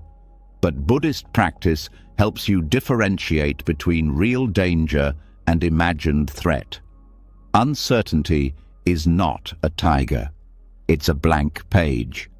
And if you sit with it long enough, it becomes a place of possibility, not panic. Letting go of needing to know also opens the door to intuition. When the mind quiets its search for answers, the deeper knowing, the quiet inner voice can be heard. Not the voice of panic, not the voice of planning, but the voice of presence. It speaks in stillness, and its wisdom is often missed because the noise of needing certainty drowns it out. This path also teaches you how to hold multiple truths at once. You don't know what will happen, and you can still take care of yourself. You feel uncertain, and you're still grounded. You're unsure, and you're still whole. Life becomes less either/or and more both/and.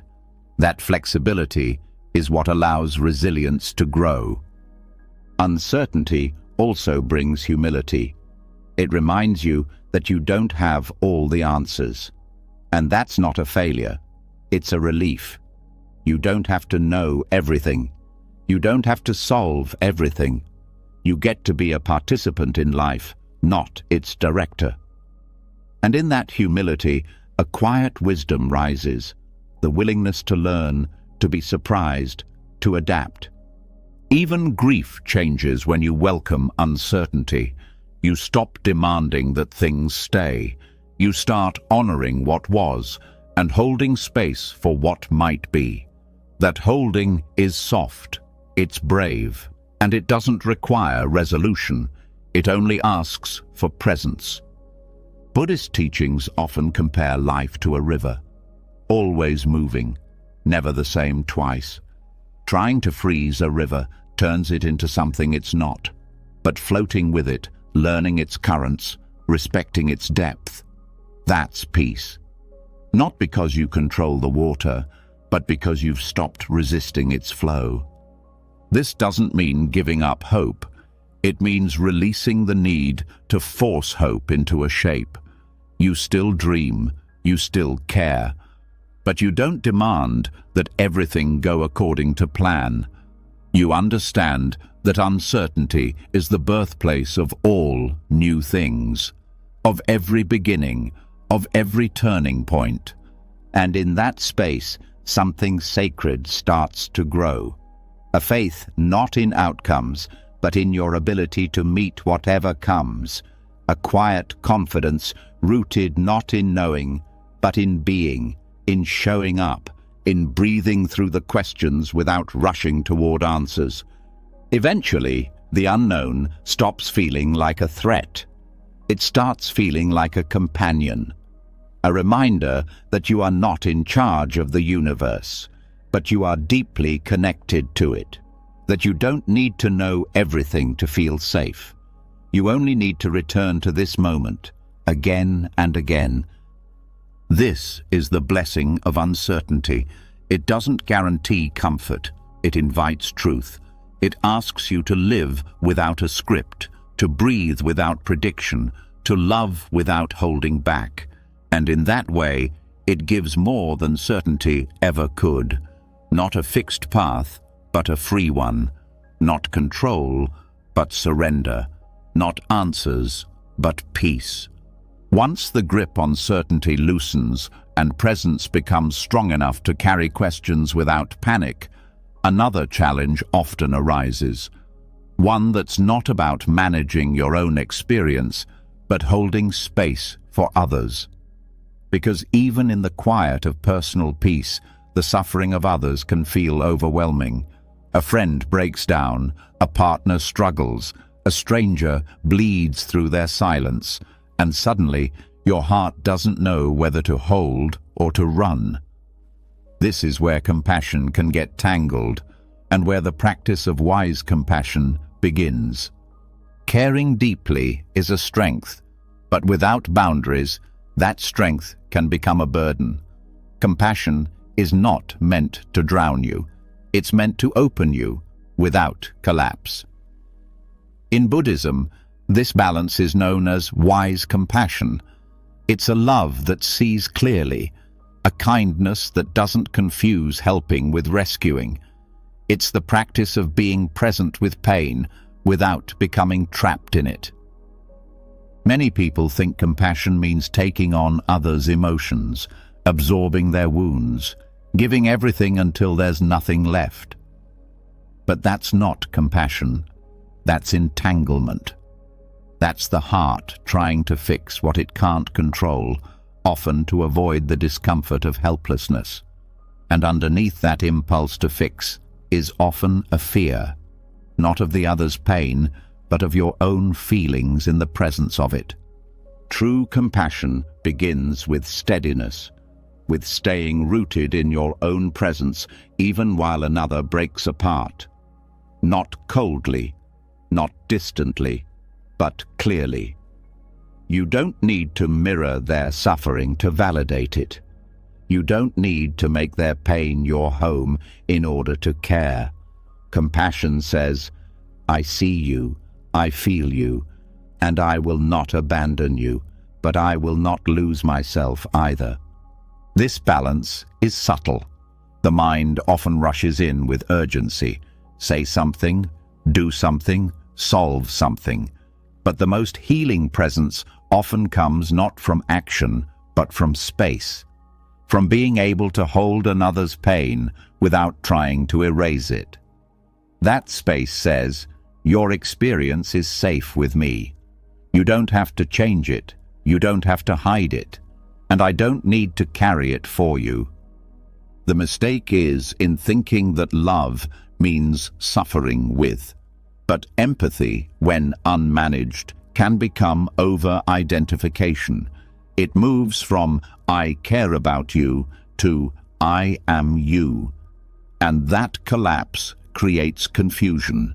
It disables the ability to help. Because now, two people are drowning. Wise compassion doesn't disconnect. It deepens connection by staying grounded in awareness, by remembering that every being has their own karma, their own path, their own lessons.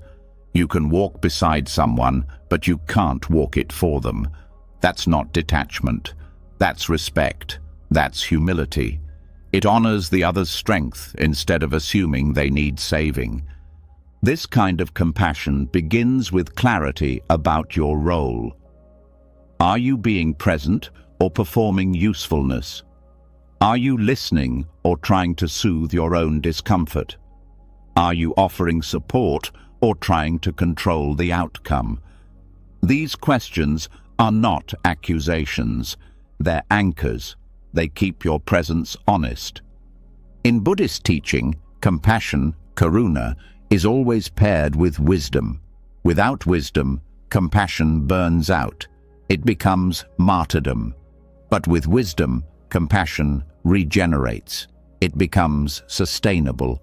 It knows when to speak and when to be silent, when to lean in and when to let go. It sees clearly that being overwhelmed helps no one. One of the most powerful shifts in this practice is learning to sit with helplessness, to feel the ache of not being able to change someone's suffering and still stay open. That openness is not weakness, it's courage. It says, I won't shut down just because I can't control this. I will stay with love, even if love can't fix it. And sometimes, staying doesn't mean being physically close. It means releasing the need to manage someone's process, especially when they push you away, especially when they don't want help. Compassion without rescue respects boundaries. It knows that people must come to their own insight in their own time. This also means letting go of resentment when your care isn't received.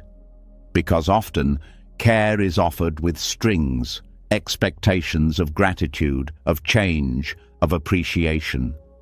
But true compassion gives because it's needed, not because it's noticed. It doesn't become bitterness when unnoticed. It remains clean, quiet, generous. You can care deeply and still say no. You can have compassion and still take space. You can support someone's healing and still protect your own. These are not contradictions. They are expressions of maturity, of self-awareness, of love that includes you, not just the other. Many people feel guilty when they step back, when they stop being the emotional sponge. But Buddhist wisdom reminds us, your peace is not selfish. It's necessary, because only from peace can you offer true help. Otherwise, you're just passing along your own overwhelm, offering anxiety instead of clarity, fatigue instead of care. This is especially true for empaths, those who feel others' energy deeply. Without training, empathy can become emotional fusion. You lose the line between where you end and the other begins. But with practice, empathy becomes skillful. You feel the energy, but you don't get trapped in it. You observe it like a wave, and you let it pass through. Compassion without rescue means trusting the other's strength, even when they forget it. It means seeing them not as broken, but as whole beings in temporary pain. And holding that vision helps them return to it. Not because you fixed them, but because your presence didn't add weight to their suffering. In Buddhist imagery, the Bodhisattva Avalokiteshvara represents infinite compassion. This being hears the cries of the world, but doesn't drown in them. The Bodhisattva's compassion is not frantic, it's vast, spacious, unhurried. That's what we cultivate, not drama, but depth, not urgency, but understanding. There's also wisdom in knowing your limits. Sometimes you're not the right person to help. Sometimes stepping away allows others to step in. Sometimes the most loving thing you can do is trust life's timing, not your own agenda. And that trust opens up a deeper surrender, a surrender that honors everyone's path. This practice also transforms how you care for yourself. When you stop rescuing others, you stop expecting to be rescued. You stop waiting for someone to save you from your feelings. You learn how to sit with your own pain the way you sit with theirs, gently, without rushing, without escaping. That self-compassion becomes your teacher. It teaches that healing doesn't mean fixing. It means feeling, allowing, witnessing, integrating. And you learn to hold your own pain with the same wise compassion. No panic, no shame, just presence. This inner relationship then reflects outward. You care for others not from lack, but from fullness. Even small interactions shift. You stop giving advice just to fill silence. You stop absorbing moods as if they're your job to manage. You listen more.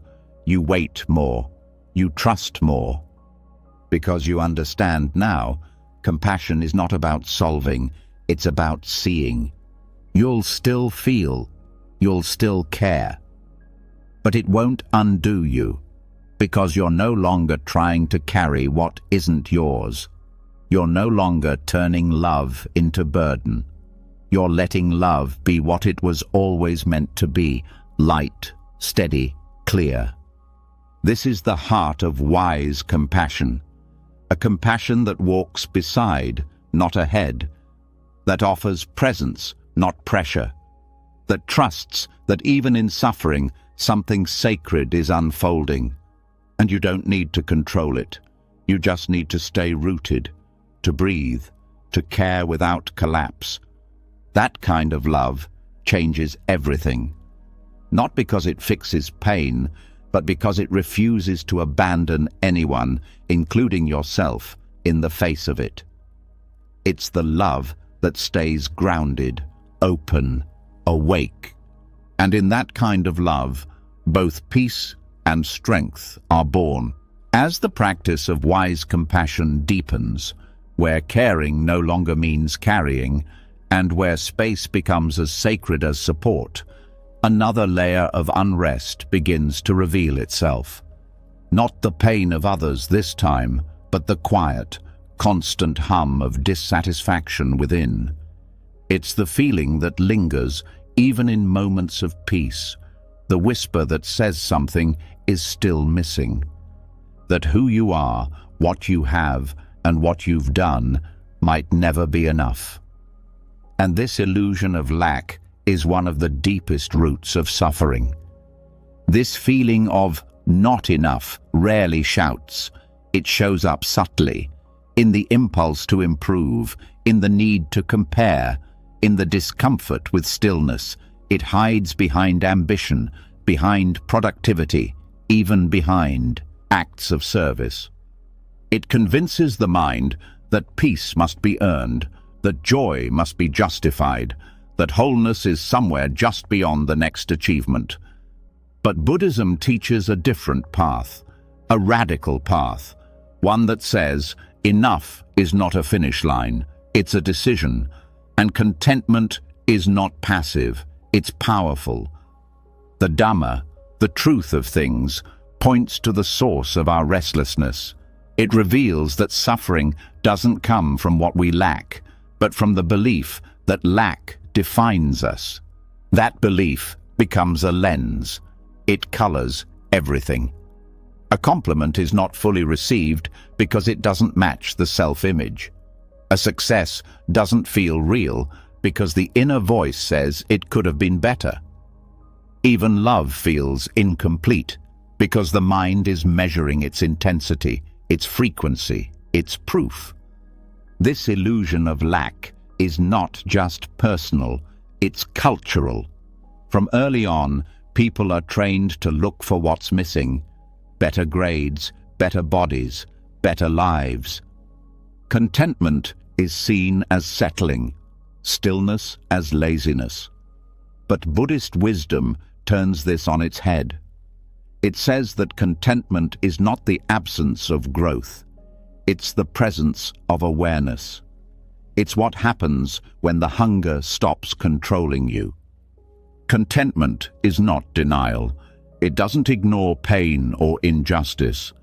It simply means seeing clearly what is here and not needing it to be more before you can breathe fully. It means letting this moment count, not because it's perfect, but because it's real.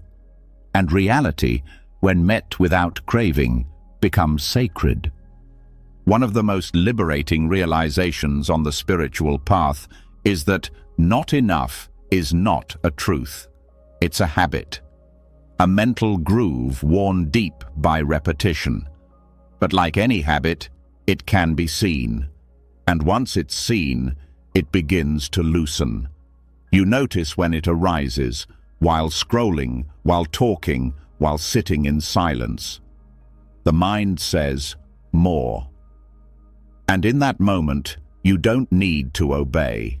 You can pause, you can breathe, you can return. This return is not glamorous. It won't win applause. But it's where real freedom lives. The freedom to stop chasing. The freedom to enjoy what you already have. The freedom to be with yourself, not as a project to fix, but as a presence to honor. In the teachings of the Buddha, contentment is linked with renunciation, not renunciation as deprivation, but as clarity. Letting go, not because you're forced to, but because you see that the chase leads nowhere, because you've run long enough to know that the finish line keeps moving. And in that seeing, you stop, you rest. That rest is not a giving up, it's a tuning in. It's the moment when the mind no longer spins to validate itself, when it no longer grabs for meaning in the next thing. It simply receives. The breath, the light, the sound, the body, as they are. Nothing added, nothing resisted. Even generosity changes when contentment takes root. You no longer give to prove worth. You no longer serve to fill a void. You give from fullness, from joy, from a place that doesn't need return. That kind of giving is rare, but it heals everyone it touches. Contentment also creates space for gratitude. Not gratitude as a performance, but as a quiet recognition. This is already a miracle. The body is breathing. The heart is still beating. The earth is still holding you up, not because you earned it, but because life continues to offer itself, even when you don't feel deserving. The illusion of lack often tries to disguise itself as improvement. I'll rest after this next step. I'll feel worthy once I achieve that. But there's always a next step, and the bar always moves. Contentment says, I can still grow without hating where I am. I can still dream without rejecting this moment. I can move forward, not from hunger, but from harmony. This shift transforms relationships too. You stop needing people to complete you. You stop measuring connection by how much it feeds your insecurity.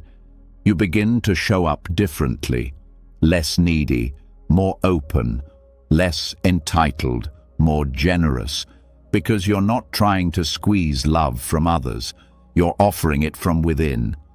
Even solitude becomes sweeter when the illusion of lack dissolves.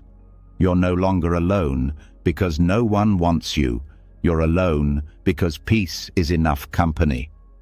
The silence no longer feels like absence. It feels like wholeness without noise. Breaking the illusion of lack also restores your energy, because the constant seeking is exhausting. The mental scanning, the emotional grasping, the chronic dissatisfaction, it drains you. But contentment replenishes. It grounds you. It replaces striving with stillness. And from that stillness, you find a new kind of strength. This is why monks can live with almost nothing and still radiate joy. It's not because they don't feel desire. It's because they've stopped obeying it. They see through it. They know that wanting never ends, but that presence does not need more to feel complete.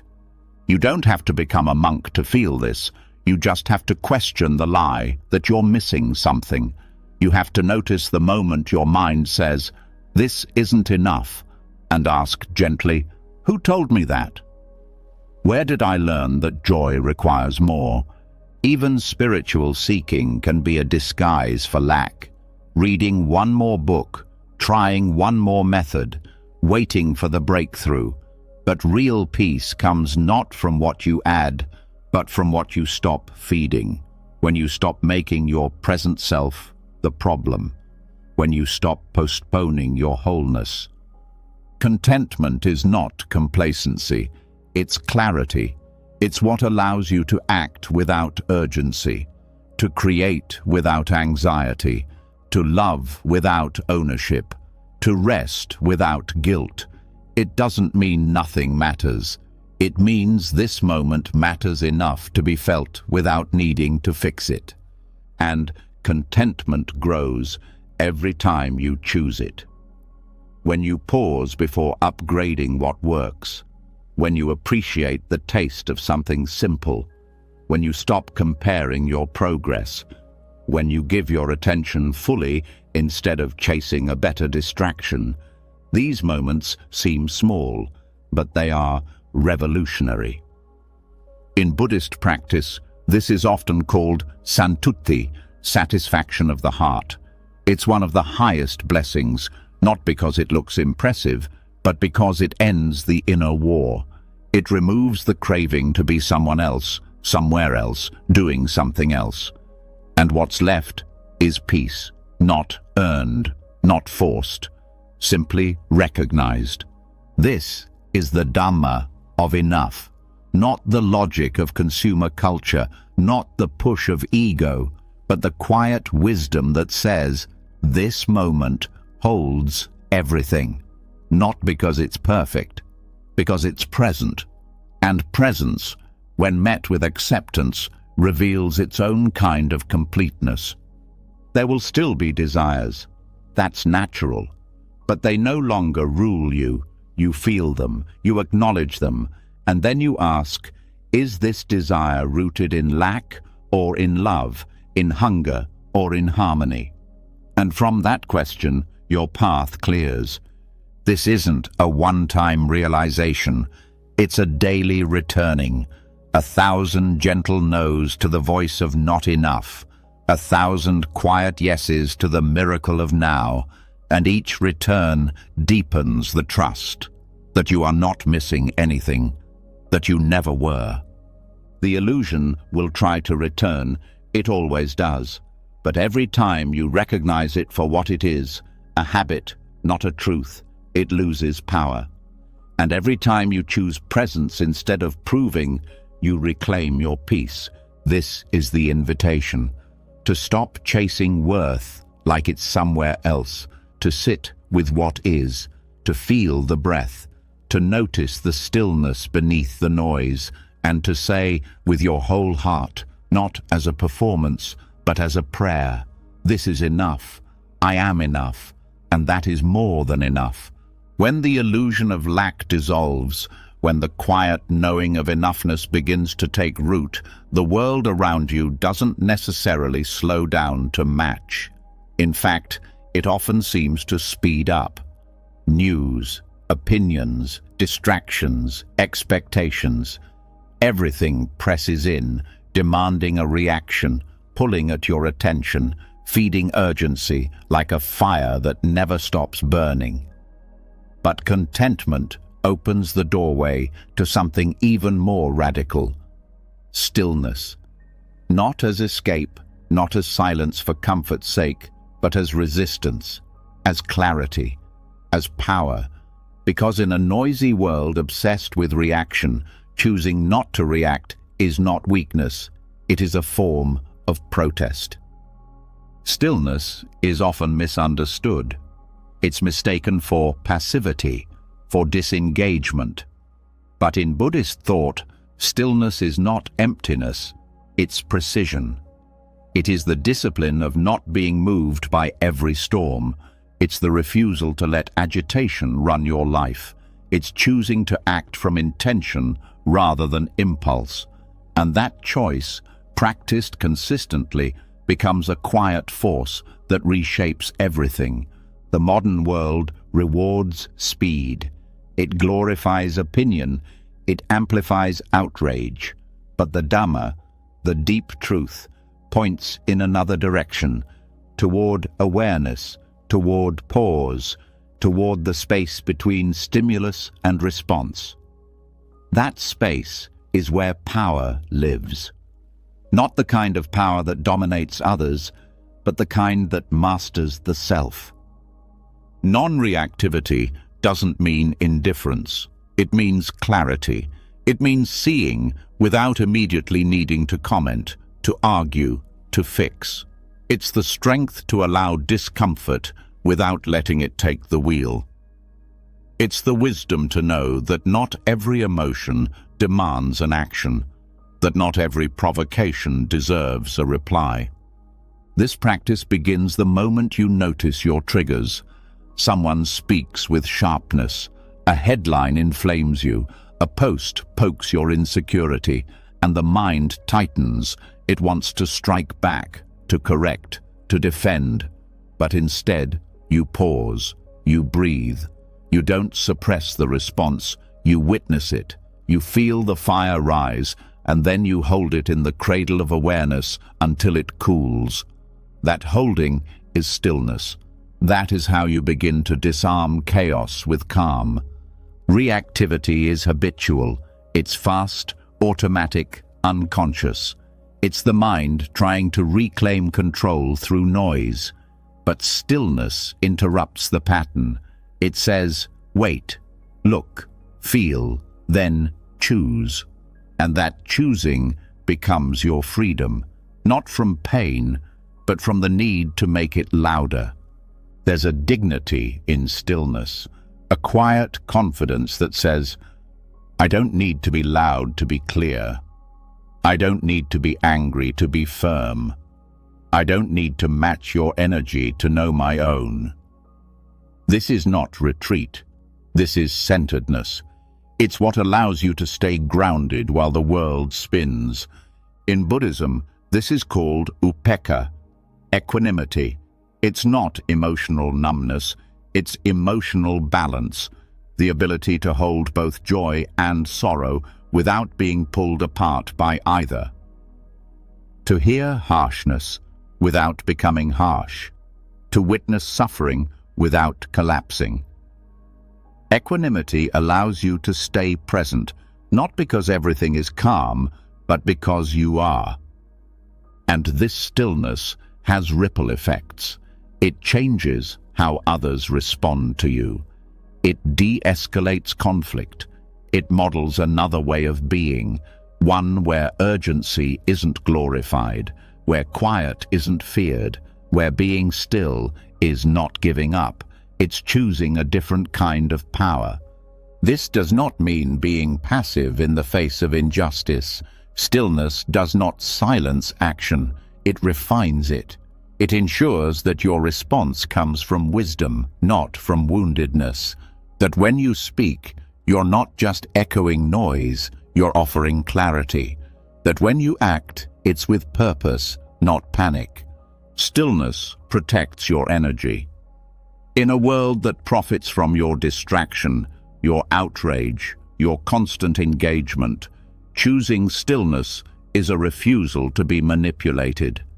It's choosing your own pace, your own breath, your own truth, even when the world screams otherwise. And it's not easy. The world pushes. It wants reaction. It wants opinion. It wants you to choose sides quickly, loudly, permanently.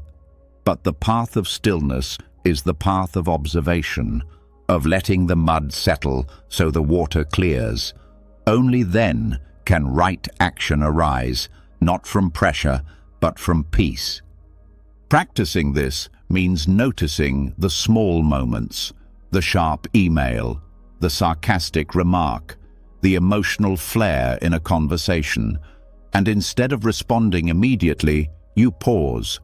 You feel your feet, you notice your breath, you let the energy move through, and what's left is space, choice, peace.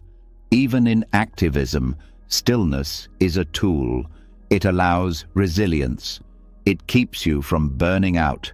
It allows you to hold the long view, to stay engaged without being consumed, to show up again and again, not from fury alone, but from unwavering presence. That presence can fuel movements, not just moments. There's a Zen saying, "Don't speak unless you can improve upon the silence." Stillness teaches you how to honor that silence, not out of fear, but out of respect. Because silence is not empty, it's full of potential, full of listening, full of wisdom waiting to rise. Stillness is not static. It breathes, it listens, it adjusts. It's what allows insight to land. It's what turns reaction into response, chaos into clarity, motion into meaning. It's what gives you back the reins of your own mind. This practice isn't just external. It happens inside too. When your own thoughts start racing, when judgments flare up, when inner criticism tries to dominate the moment. Stillness doesn't argue. It watches. It returns to breath. It doesn't feed the fire. It waits for the flame to settle. That waiting is powerful because it breaks the pattern. It ends the addiction to drama, both internal and external. It says, "I'm not here to win arguments. I'm here to keep peace." Not a peace built on avoidance, but a peace built on truth. Truth that doesn't need to yell to be known. And stillness allows listening, deep listening, to yourself, to others, to life. When you're not formulating a reply, you actually hear what's being said. When you're not rushing to be heard, you start to notice the silence behind words. That silence is where understanding grows. That's where compassion begins. Even in relationships, stillness transforms conflict. You stop reacting to tone. You hear pain beneath defensiveness. You respond to the heart, not just the volume. You no longer need to win. You want to understand. And that shift heals more than any perfect phrase ever could. Stillness is a form of protection. It keeps you from wasting energy, from saying things you don't mean, from doing things you'll regret. It gives you time to check in. Is this mine to carry? Is this true? Is this helpful? And if not, you let it pass. You stay rooted. You will still care. You will still hurt. But you will no longer hand your nervous system to every headline, every comment, every emotional wave that crashes into your day. You'll feel, but you won't drown. You'll speak, but only when words serve peace. You'll act, but only when action is aligned. This is not about perfection. You will still slip. You will still react sometimes. But each time you remember, each time you return to stillness, the gap between reaction and awareness gets wider. And in that gap, wisdom lives. Stillness is not something you find once. It's something you return to over and over. It becomes your posture, your default, your protest. A way of saying, I will not be ruled by chaos. I will not be pulled from my center. I will meet the world with presence, not panic. This is how stillness becomes a statement. Not by withdrawing from life, but by refusing to let life steal your clarity. Not by silencing your voice, but by using it when it truly matters. Not by hiding, but by standing so deeply rooted in peace that nothing can shake you out of it. This is the silent strength the world forgets. But you don't have to forget. You can remember. You can return. You can choose the stillness that softens reaction into response. That transforms noise into awareness. That makes peace not a hope, but a way of being. And that choice, made again and again, is a revolution all its own. After learning how stillness can be a stance, a form of gentle resistance to the pull of the world's noise, something more delicate begins to emerge. A quieter invitation, not just to avoid reaction, but to discover what remains when even thought begins to slow. Beneath the decisions, beneath the commentary, beneath even the desire to find peace, there is something subtler, a space untouched by words, not silence as absence, but silence as presence. The moment a single thought falls and nothing rushes in to replace it, that is where peace begins to speak. Most of the time, the mind is like a room full of voices, each competing to be heard. Some are loud and sharp, worries, memories, plans. Others whisper constantly, self-doubt, mental rehearsal, old judgments. Even when you are sitting still, these voices can fill the space. And because the mind has been trained to believe thinking equals existing, silence feels unnatural, unsettling. But that discomfort is not a sign something is wrong. It's the sign that something unfamiliar is about to be discovered. Buddhist practice points gently toward this discovery, not by force, not by silencing the mind through willpower, but by bringing awareness so close to the present moment that thought begins to fade on its own, not because it was pushed away, but because it no longer finds a place to land. The breath becomes enough. The feeling in the hands, the warmth in the chest, the simple rhythm of being, these become so alive that thought slows, then stops. And in that stop, there is no absence. There is presence. Mental quietude is not the goal. It is the result, the natural outcome of a mind that is no longer searching. When you are not trying to improve the moment, when you are not rehearsing your value, when you are not identifying with your internal narrator, thoughts begin to fall like leaves, gently, one by one, and in the space between them, peace breathes. The sound of one thought falling is not audible in the traditional sense. It is felt. It is the soft internal shift when the mind loosens its grip and returns to stillness. When you realize that you don't need to respond to every thought, that most of what passes through the mind isn't instruction, it's habit, and that habit loses power the moment you stop identifying with it. This kind of inner quiet is not passive, it is deeply awake, a presence that doesn't sleepwalk through experience, but receives it fully without commentary.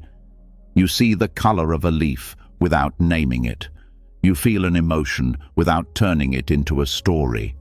You watch the moment unfold and do not rush to place it into a category. That kind of presence is rare, but it's always available. It just waits for your willingness to hear it. The difficulty is not the presence itself, it's the addiction to noise. The belief that thinking is helping. That narration is necessary, but most of the time, thought is repeating itself, saying the same thing in different ways, worrying in circles, fixing what isn't broken. Commentary is not clarity, it's distraction dressed as effort. And when you begin to see that, the mind starts to slow, not because you made it, but because you stopped feeding it. Stillness in thought doesn't mean thought disappears forever. It just stops dominating. It becomes background, like a river that continues to flow, but no longer drowns the one standing beside it. You don't have to stop the current. You only have to stop diving into it every time it moves.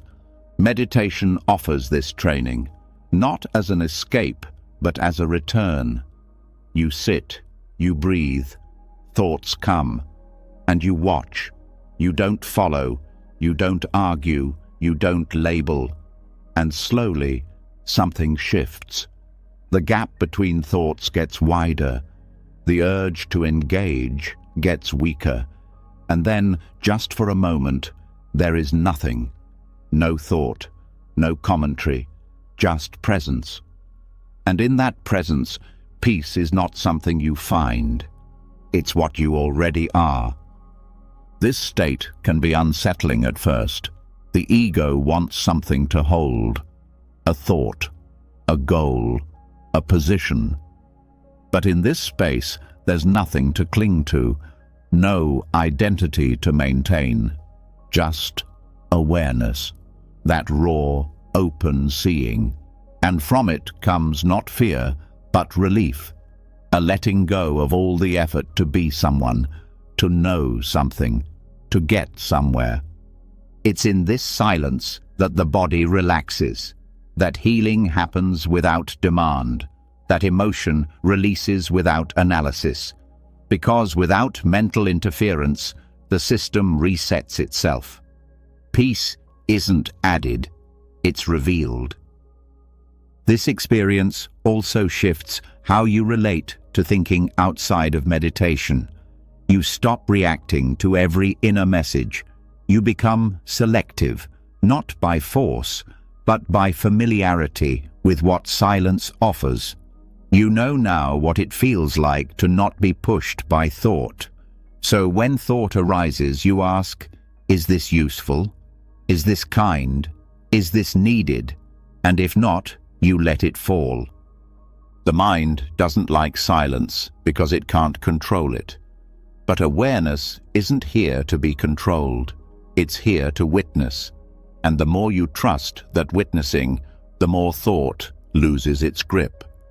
Not because you've stopped thinking, but because thinking no longer stops you.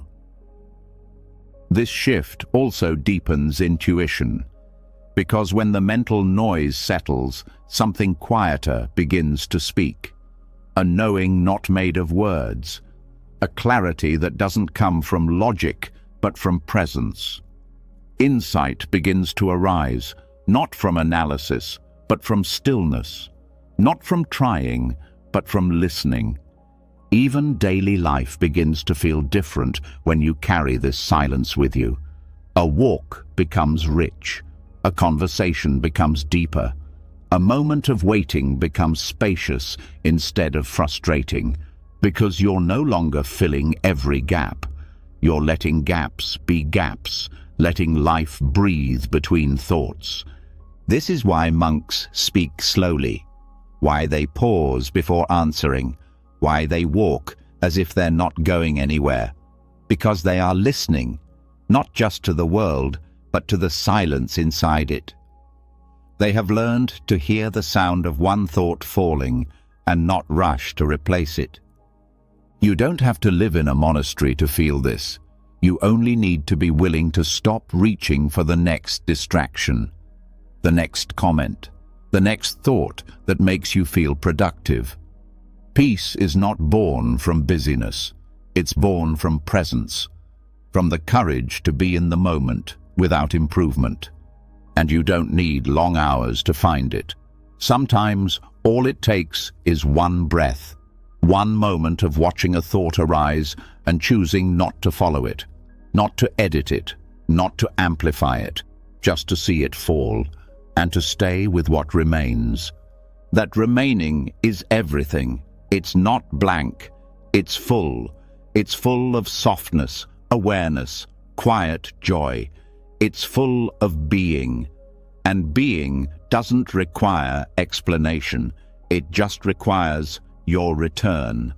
You may still have days when the mind is loud, when thoughts race. That's okay.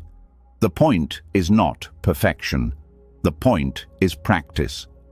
And each time you return to silence, it welcomes you, without judgment, without scorekeeping, because silence doesn't ask you to be worthy. It just asks you to stop and listen. And the more you listen, the more you realize silence is not absence. It's what holds everything. It's what lets the next moment rise with grace. It's what allows you to meet life without needing to name it. This is the sound of one thought falling, not a void, but a return. A return to what you never left, to what has always been beneath the noise, to peace that doesn't need words to be known, to stillness that speaks without sound. And when you live from that place, everything changes, not because the world is different, but because you are no longer reacting to its every thought. You are resting in the space between, where peace is not a destination, but a home you never knew was always yours. When the mind becomes quiet, when thought no longer pulls you in every direction, a deeper kind of peace begins to settle. But something else begins to stir too, a subtle itch to be known, to be seen, to be recognized for the quiet work happening within. Even silence, even presence, can be filtered through the lens of identity. This is where the ego tries to step back in, not loudly, but with the soft voice of, "Look how calm I am," or "Let me be the example." To truly rest in peace, you must go further than silence. You must step beyond the need to be witnessed. This is where the real letting go begins. The ego thrives on recognition. It doesn't matter if it's praise or criticism. What it fears most is being unseen. The desire to be understood becomes a kind of invisible tether, constantly pulling the mind back into performance. Even when you think you've let go, the ego asks, who saw it? Who noticed? Who approved? This constant reach for validation isn't always loud or dramatic. It shows up in quiet ways, in hoping someone sees your effort, in waiting for a response to your vulnerability, in replaying a conversation, wondering if you were misunderstood. And in each of these moments, your peace is traded, not for truth, but for attention. Living without needing to be seen is not about becoming invisible to others. It's about becoming transparent to yourself. You still exist, you still feel, you still act, but you no longer build your identity around how others respond. Their view of you becomes information, not oxygen. You don't push it away, but you don't breathe it in as your source of worth. This disrobing of the ego is gentle. It's not a war, it's a quiet undressing. Layer by layer, you take off the roles, the need to be liked, the need to impress, the need to correct every misunderstanding.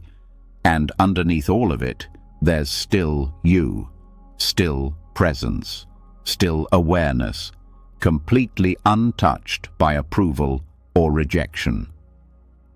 Buddhism teaches that the self is a construct, a useful one for daily functioning, but a trap when clung to.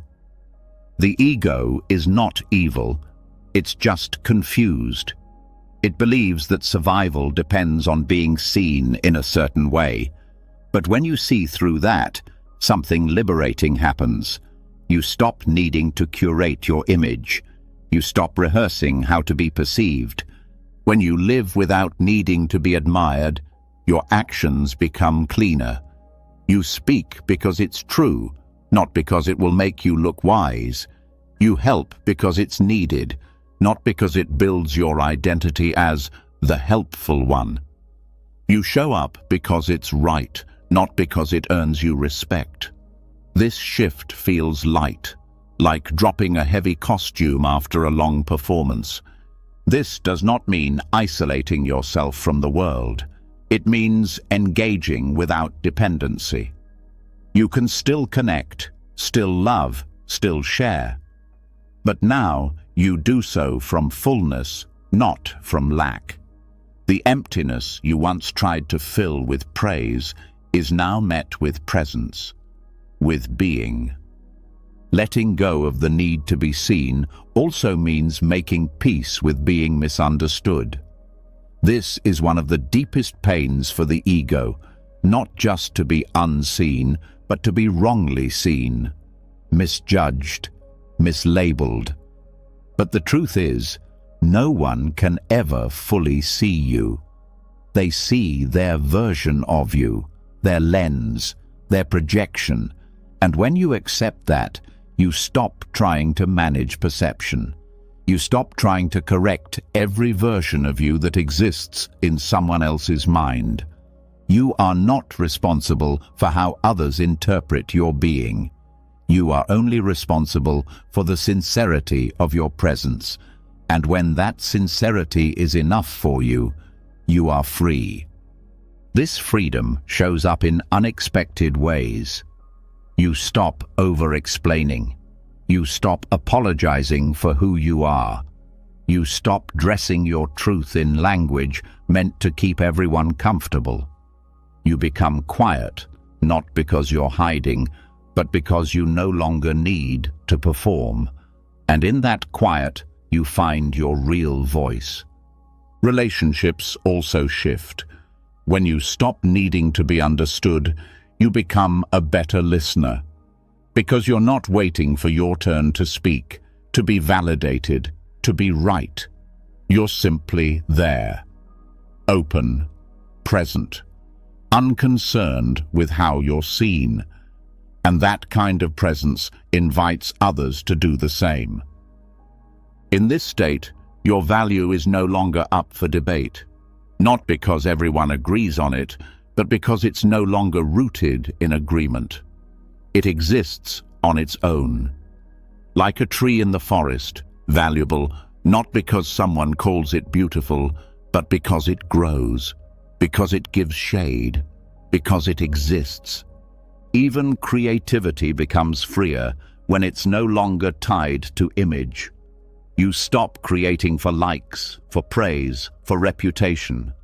You create because something moves through you, and whether it's seen or not, praised or not, it remains a gift, a release, a prayer without a need for echo. To disrobe the ego is not to lose your identity. It's to see that identity was never solid to begin with, that it's made of thoughts, reactions, memories, and hopes, none of which need to define you. You can use them like tools, but you are not them. You are the one aware of them. Even spiritual practice can feed the ego. The idea of becoming enlightened, awakened, evolved, these can become costumes too, roles to be admired. But true awakening is ordinary. It's not interested in being admired. It's interested in being real. It's the ability to be with what is, without decoration. Letting go of being seen also heals comparison, because when you're not trying to prove your worth, you stop measuring it against others. You celebrate their light without dimming your own. You no longer need to be the best. You just need to be here, present, honest, awake. And in this honesty, rest is possible. You don't need to scan the room. You don't need to gauge reactions. You don't need to curate your every move. You can exhale. You can soften. You can let people see you or not and remain whole. This doesn't mean closing your heart. It means opening it without demand, without needing it to be mirrored. You still feel joy in connection, but you don't crumble when the mirror doesn't reflect what you hoped, because your image is not the point. Your being is. In Buddhist terms, this is the release of mana, the conceit of I am.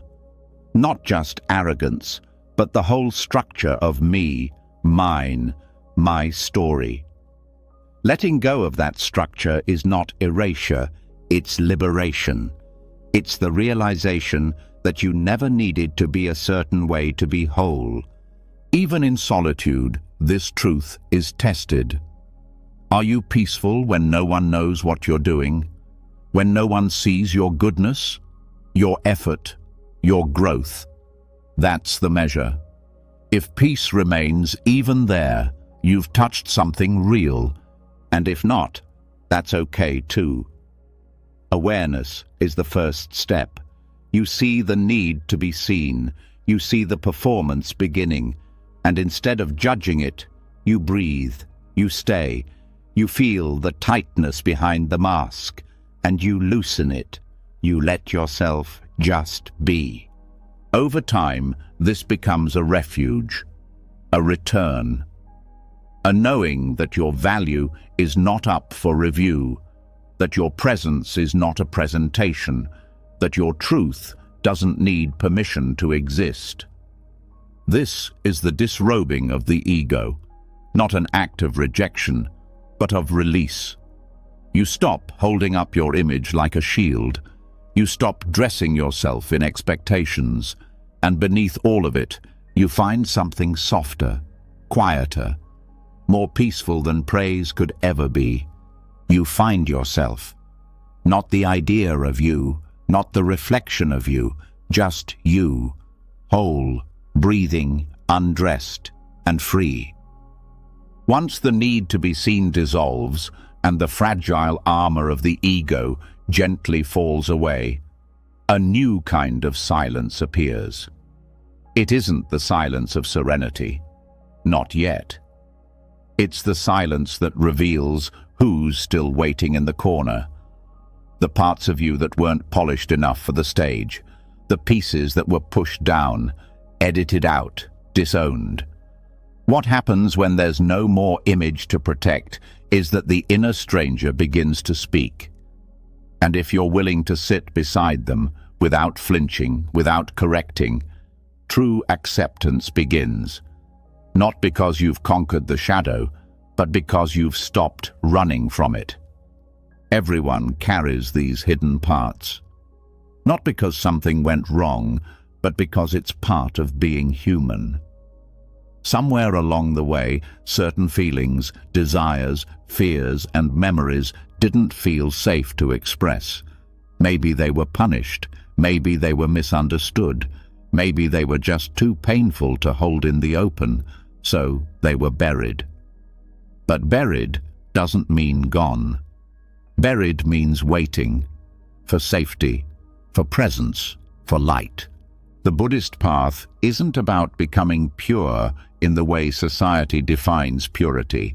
It's about becoming whole. And wholeness includes the shadow, not as a problem to solve, but as a part of the inner family. Until these neglected pieces are acknowledged, they haunt. They interrupt peace. They leak out in anger, in insecurity, in patterns that feel automatic, but are actually just unhealed voices begging to be heard. Shadow work is not a mental exercise. It's a sitting down, a quiet turning toward what you'd rather avoid. It's meeting the part of you that feels shame, the part that lashes out, the part that still holds resentment, still craves recognition, still fears abandonment. And instead of arguing with it, you sit, you breathe, you listen, you make room. This sitting is powerful because it breaks the cycle of internal exile. Every time a thought arises that says, "This part of me is wrong," and you watch it without agreeing, you're healing. Not because you changed the feeling, but because you didn't run from it. You didn't add rejection to what was already rejected. The shadow doesn't need to be cleaned up. It needs to be felt, fully, safely, held in presence instead of shame. That's what begins to integrate it, not approval, but attention. When the mind no longer splits into acceptable and unacceptable, peace becomes possible. Because inner conflict only lives in division. When all parts are allowed, calmness returns. This work often brings discomfort. Old feelings rise, regrets resurface, but the goal is not to relive pain, it's to relate to it differently, to stop seeing it as the enemy. Pain is not proof of failure, it's the echo of a moment that didn't receive enough compassion the first time. Now, you offer it. This offering doesn't come through words. It comes through presence, through staying. You stay when the sadness comes. You stay when the old anger flares. You stay when the mind says, "This again?" And in that staying, the inner stranger begins to trust you, begins to soften, begins to tell its story. And the story is never what you thought. It's not evil, it's not weak, it's wounded, it's scared, it's trying to protect something. And once that becomes clear, the part you called bad becomes understandable, not excusable, but human. And that shift changes everything. Buddhism doesn't ask you to get rid of your desires, your flaws, your habits. It asks you to see through them, to understand their origin, to stop identifying with them while also stopping the war against them. That's what non-attachment really means. Not rejection, but release. Shadow integration is about compassion that includes even the ugliest moments. Not because those moments are beautiful, but because they're part of a larger truth. The person who reacted badly, who broke down, who made mistakes, that version of you was trying to cope. And now, instead of punishment, you offer peace. You don't excuse the harm, but you stop hating yourself for surviving in messy ways. You see the younger version of you, the desperate one, the guarded one, the quiet one who tried to disappear, and you sit beside them like a friend, no lectures, no fixing, just presence. In this space, you no longer need to justify your shadow to others. You don't need it to be understood, because you've already made peace with it. You've already accepted that wholeness is not light alone. It is light meeting darkness without fear. This meeting creates a new kind of confidence. Not the bravado that needs to hide flaws, but the quiet strength of someone who knows their own depths and no longer fears being exposed. Because there's nothing left to hide. There's nothing you can be accused of that you haven't already sat with and forgiven. Shadow work also reveals patterns. The anger that always comes up when you feel ignored, the defensiveness when you're criticized. These are not character flaws. They're unhealed wounds reacting to new situations. And once seen clearly, they can be responded to, not acted out. Even thoughts of unworthiness are part of the shadow. I'm not enough. I'm too much. I'll never change. These thoughts are not true, but they come from somewhere true. A moment when love was withheld or pain was misunderstood. By sitting with them, not indulging them, you break their power. You also stop needing others to fix what's been internalized. You stop handing people the responsibility for making you feel whole because you've started giving that to yourself. Not by building a perfect self-image, but by welcoming every part that isn't perfect. And this changes how you hold others too. When you've faced your own shadow, you become less reactive to theirs. You no longer judge harshly. You no longer fear being triggered, because you recognize that everyone is carrying their own inner stranger, and they may not have sat with theirs yet. That compassion doesn't make you naive. It makes you precise. You can set boundaries without blame. You can speak truth without cruelty. You can love without illusion, because you're not trying to manage your discomfort through others' behavior.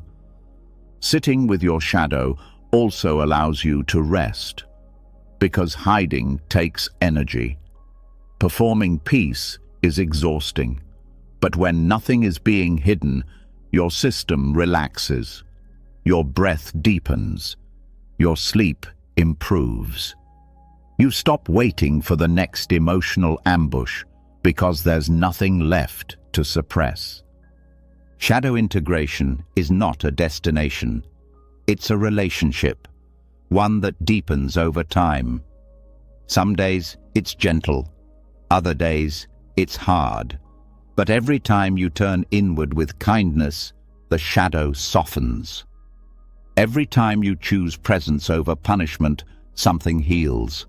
And in that healing, a new self begins to emerge. Not a better version, but a truer one. A version that no longer hides behind performance, that no longer fears its own reflection, that no longer sees pain as proof of failure, but as a signal for care. This is the quiet revolution. You stop running. You stop dividing. You stop waiting for perfection to deserve peace. You let your whole self sit in the room, and when all parts are welcome, the war ends. You don't become enlightened by becoming flawless.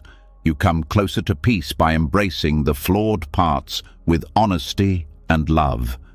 The parts that shake, the parts that rage, the parts that just want to be held. And when you can hold yourself without fixing, without fleeing, that's when something inside relaxes. That's when the shadow no longer feels like a stranger. That's when peace becomes possible, not because you erased the dark, but because you learned to walk with it in the light. Once the inner stranger is no longer feared, once you've sat beside the hidden parts of yourself and welcomed them into the light, another shift begins to unfold. You notice that many of the impulses once thought to be essential were actually forms of grasping, a reaching, a quiet hunger, not for survival, but for something to hold on to. And under that grasping lies the craving to control, to possess, to secure. But what if joy wasn't found through acquiring or achieving, but through release? What if true happiness comes not from more, but from less, from letting go without losing your aliveness? Desire is not the problem. In Buddhist practice, it is craving, the tight, clenched, anxious reaching that causes suffering. The belief that peace, love, or fulfillment live somewhere out ahead, and that you must grasp for them before they slip away. This is not the natural longing of the heart. It is the grasp of fear, the fear that without clinging, nothing will remain. But when grasping fades, something unexpected happens. Joy arises, not because you forced it, but because space was finally made for it. A joy that is not attached to conditions, not tied to whether things are going your way. It's the joy that comes from not needing the moment to be different, the joy that flows when nothing is being chased. This kind of joy is often misunderstood. People think that if they give up craving, they'll become numb, that life will lose its color, its spark, its sweetness. But it's actually the opposite. Grasping dulls experience. It overlays even the most beautiful moments with tension, with the anxiety of loss. When you're clinging to a sunset, you're not seeing it, you're fearing its end. But when you let go of needing it to last, you actually feel it more deeply. It lives in you instead of being consumed by you. Letting go doesn't mean you stop caring. It means you stop needing. It means you stop using experiences as proof that you're okay. You stop using people as cures for your emptiness. You begin to enjoy without ownership, to experience without control, and in that openness, joy becomes natural, not as a spike, but as a state. Joy without craving is light. It's soft.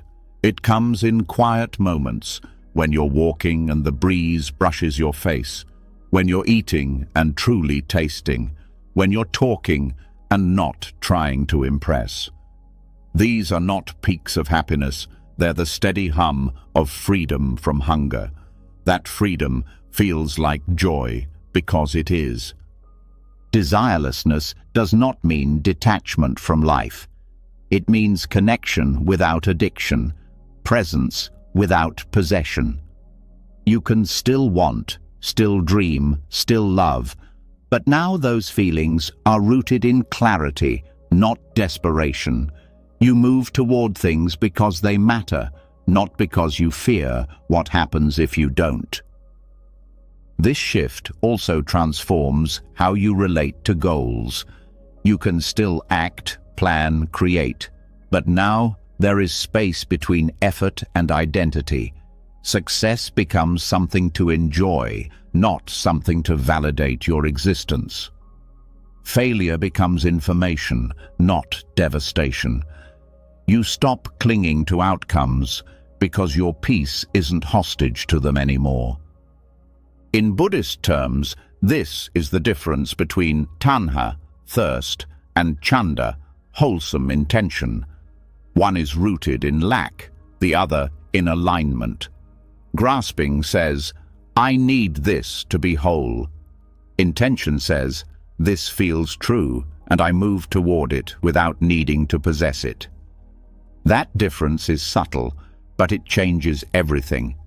Letting go of craving also softens fear, because fear is often just desire in disguise, desire to avoid pain, to maintain safety, to keep control.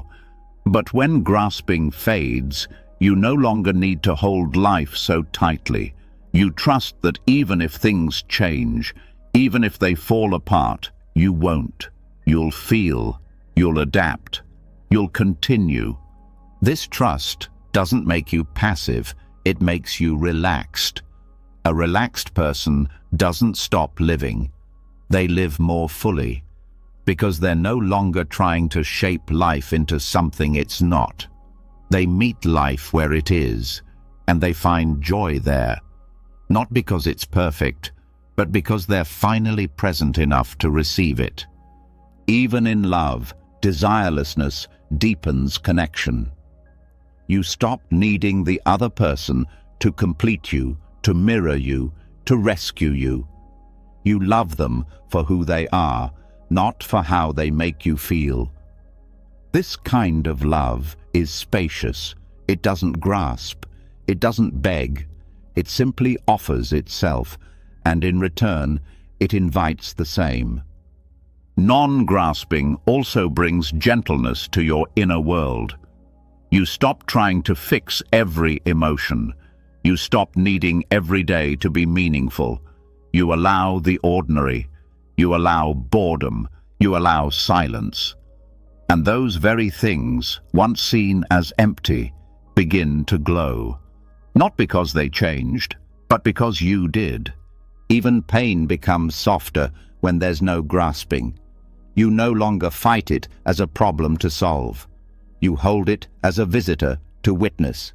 You stop needing it to go away in order to be okay. That doesn't mean you like pain. It means you're not enslaved by your dislike of it. This is what makes joy without craving so profound. It's joy that doesn't depend on pleasure. It's joy that doesn't collapse when things shift. It's joy rooted in being, not getting. That kind of joy can be felt while washing dishes, while grieving, while doing nothing special, because it's not tied to experience. It flows from freedom. And you don't need to renounce the world to feel this. You just need to notice when you're grasping, to pause before you reach, to ask gently, what am I trying to hold on to? What am I afraid of losing? And in that moment of honesty, something opens, not because you forced it, but because you stopped tightening around it. This softening is not dramatic, but over time, it rewires everything. You no longer panic when plans change. You no longer spiral when someone disappoints you. You no longer rush to fill the silence. You let things be as they are, and that letting becomes joy. You can still pursue beauty, connection, creation, but now those pursuits are expressions of fullness, not symptoms of lack. You do things because they matter, not because they patch a hole. And the more you live this way, the more joy becomes your resting state, not your rare exception. Even ambition transforms. You no longer burn out trying to reach some imagined point of satisfaction. You move with purpose, but not with pressure. You trust that if something is meant for you, it will unfold. And if not, something else will. Your worth isn't riding on it. Desirelessness also reveals the truth about time. Grasping lives in the future, in when I have this, or when that happens. But freedom lives in now. Because now is the only place you're not reaching, you're receiving. And receiving is where joy begins. This receiving doesn't mean stopping. It means moving from a different place. Not from hunger, but from harmony. Not from fear, but from trust. You're still alive, still awake, still engaged, but no longer enslaved. And in that freedom, joy becomes simple again. Not always ecstatic, but warm, quiet, steady. The joy of a bird passing overhead, the joy of a deep breath, the joy of not needing anything to be different in order to be at peace. This is the joy of non-grasping, the happiness that arises Not when you get what you want, but when you no longer need to hold it so tightly. The moment when presence is enough, when silence is enough, when being is enough. And once you've tasted that, once you've felt joy that doesn't cling, you no longer chase the fleeting. You rest in the enduring, not because you stopped desiring, but because desire no longer controls you. Joy does. Peace does. And that is more than enough. When joy no longer clings, when it rises not from craving but from calm, a new kind of happiness begins to unfold.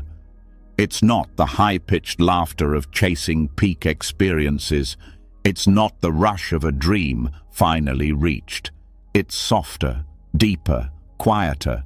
It lives beneath the noise. It doesn't sparkle to be noticed, but shines because it's free. This is the joy that monks carry in their smile, not because life has spared them pain, but because they've made peace with it. Not because they have everything, but because they've stopped needing anything to feel whole. The monk's smile is different from the smiles worn for cameras, approval, or small talk. It doesn't sell anything. It doesn't hide anything. It's not trying to win affection or soften rejection. It's simply the face of someone who is not at war within. Someone who no longer argues with reality, no longer resists the present, no longer chases meaning from the future. It's a smile born not from mood, but from alignment. This smile doesn't need a reason. That's what makes it powerful. It's not caused. It's uncovered. When agitation fades, when the push and pull of thought subsides, when the heart rests back into being, this joy simply shows up. Like sunlight behind clouds, it was never gone. It was just covered. In Buddhism, joy is not the opposite of sadness. It's the absence of friction, the absence of the inner split that comes from craving, from resistance, from pretending to be what you're not. And when that split heals, even pain is held with ease. Even sorrow has room to breathe. The joy doesn't erase them, it makes space for them.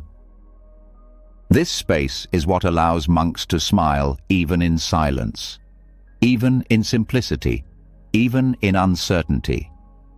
They are not smiling because something just happened.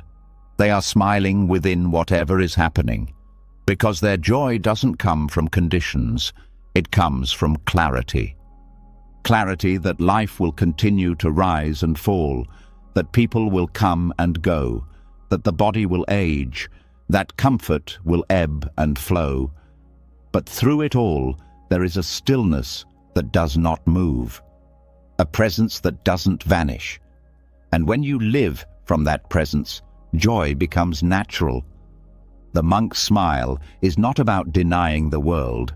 It's about seeing it clearly, its impermanence, its beauty, its sorrow, and still choosing peace. It's a smile that says, I don't need this to last to appreciate it. I don't need to own this moment to belong in it. I don't need to fix anything to love what is. This joy is often missed because it isn't loud. It doesn't flash or declare itself. It whispers, it hums, it stays when the excitement ends. It lingers when the crowd goes home. It sits beside you in silence and reminds you, this too is enough. Cultivating this joy doesn't mean forcing a smile. It means practicing stillness.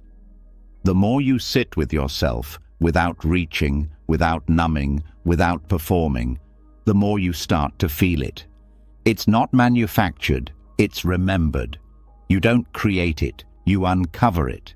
You uncover it when you let go of perfection, when you stop needing every emotion to be pleasant, when you allow your mind to be messy, your heart to be tender, your life to be unfinished.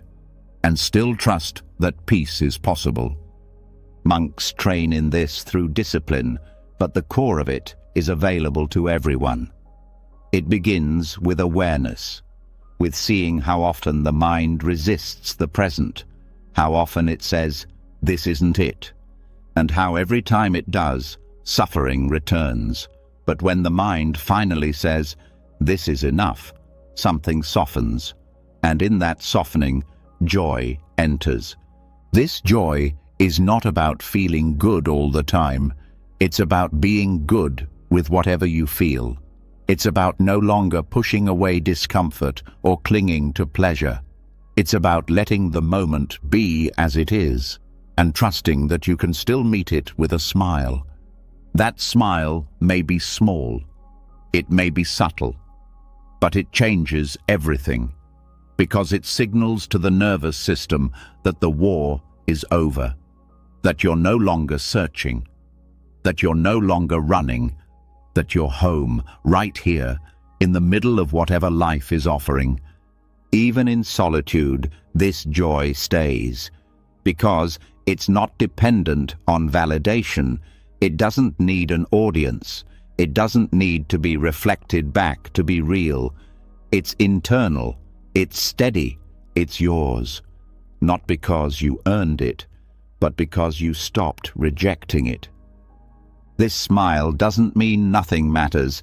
It means everything is allowed to matter without controlling you. You can care deeply, love fully, grieve honestly, and still smile. Because your peace is not fragile. It's not conditional. It doesn't vanish at the first sign of pain. And when you start to live from this kind of joy, you move differently. You don't rush, you don't chase, you don't panic. You live with intention, but without tension. You give without needing credit. You speak without needing to be right. You show up without needing to be perfect. That freedom shows in your face, not in an artificial grin, but in the softness around your eyes, in the way your breath stays steady when others lose theirs, in the way you listen, not waiting to respond, but truly hearing. This is the quiet strength of the monk's smile, a strength that comes not from armor, but from openness. This joy is resilient. It weathers storms. It doesn't deny difficulty. It stays through it. It holds sadness the way a mother holds a crying child, without flinching, without judgment, just with presence. And in that holding, something heals. You don't need a monastery to feel this. You need patience. You need presence. You need to sit with yourself long enough to see what's underneath the grasping, underneath the roles, underneath the noise. And what you'll find is not emptiness. It's ease. Ease that laughs without needing a reason, that rests without guilt, that gives without fear, that forgives without keeping score. This is what the monk's smile reflects. Not a life without pain, but a heart that no longer fears it. You may not smile like this every day, but even a moment of it can rewire something, can remind you that peace is not far, that joy is not a reward, that your natural state is not urgency, it's stillness. And the more you return to that stillness, the more often the smile returns.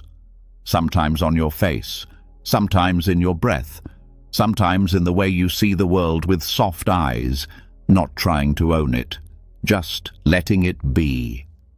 This is the monk's smile, not a performance, not a possession, a posture of inner freedom, a sign that the storm has passed, not outside, but within, and what's left is a gentle joy, resting quietly where conflict once lived. You can carry this smile, not always on your lips, but always in your way of being, in the way you move through the world, in the way you meet yourself with kindness, in the way you trust that nothing needs to be added for this moment to be complete. And that trust, above all, is what makes the smile real. When joy arises without force, when the heart smiles without needing approval or outcome, something inside begins to loosen even further. The grip that once clenched tightly around timing, fairness, and results begins to release. The need to steer every detail fades. There is a quiet realization that not everything must be wrestled into shape. Some things, maybe most things, are meant to unfold on their own, not through control, but through trust. And that trust finds its strength in one of the oldest teachings of all, karma.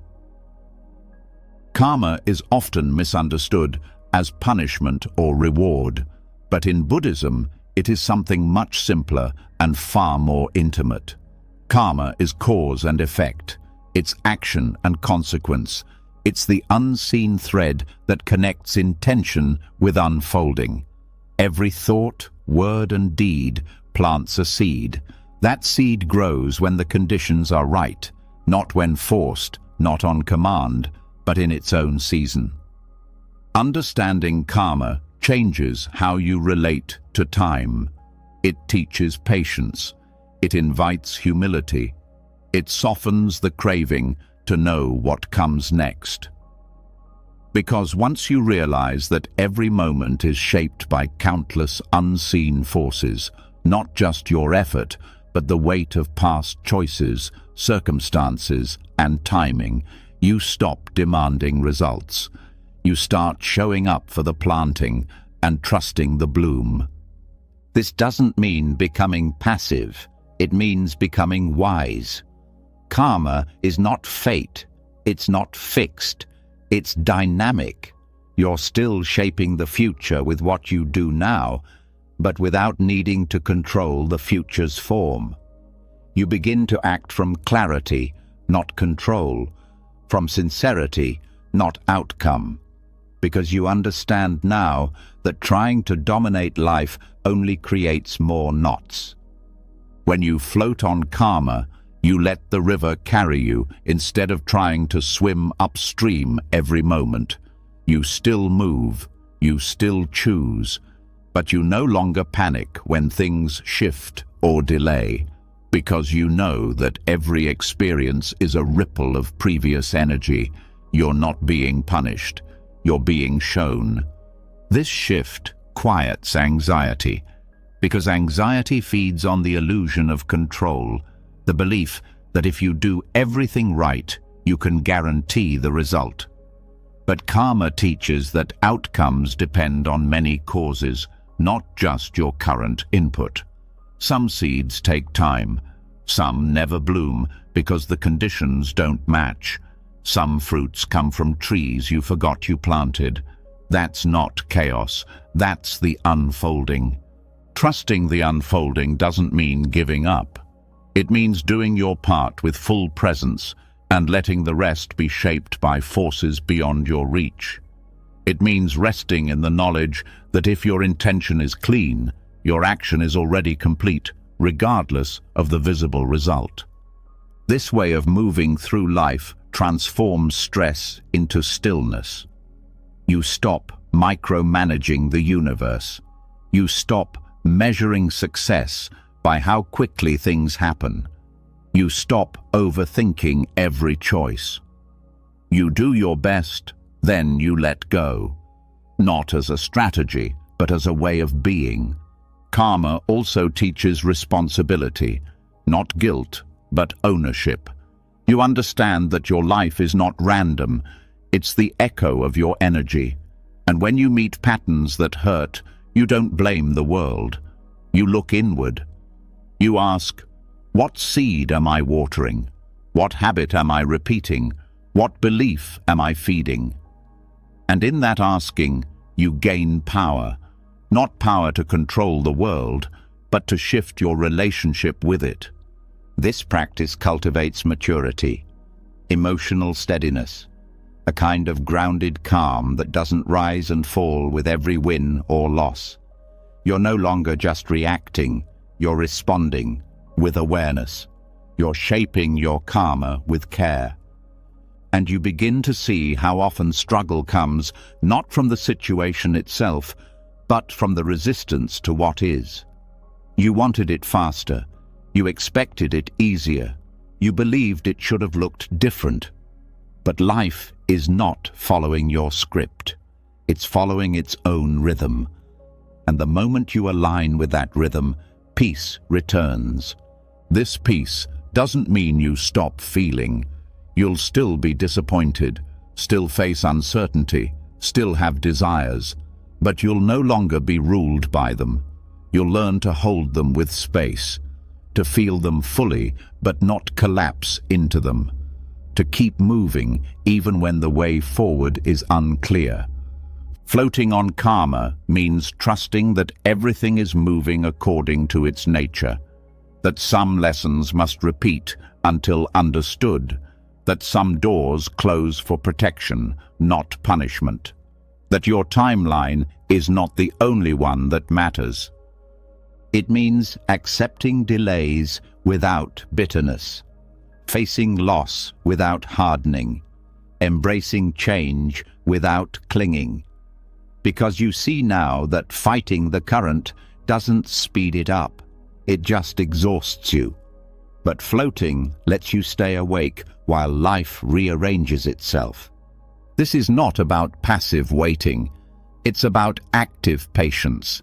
Patience that acts, that tends the garden, that shows up every day, but no longer pulls at the roots to make things grow. That trusts that right effort, rooted in compassion and wisdom, is never wasted, and you start to see karma in every small thing, in how a kind word can shift someone's day, in how resentment poisons your own heart first, in how tiny acts of awareness plant seeds for a calmer mind tomorrow.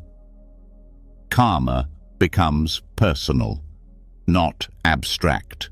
It becomes your daily teacher.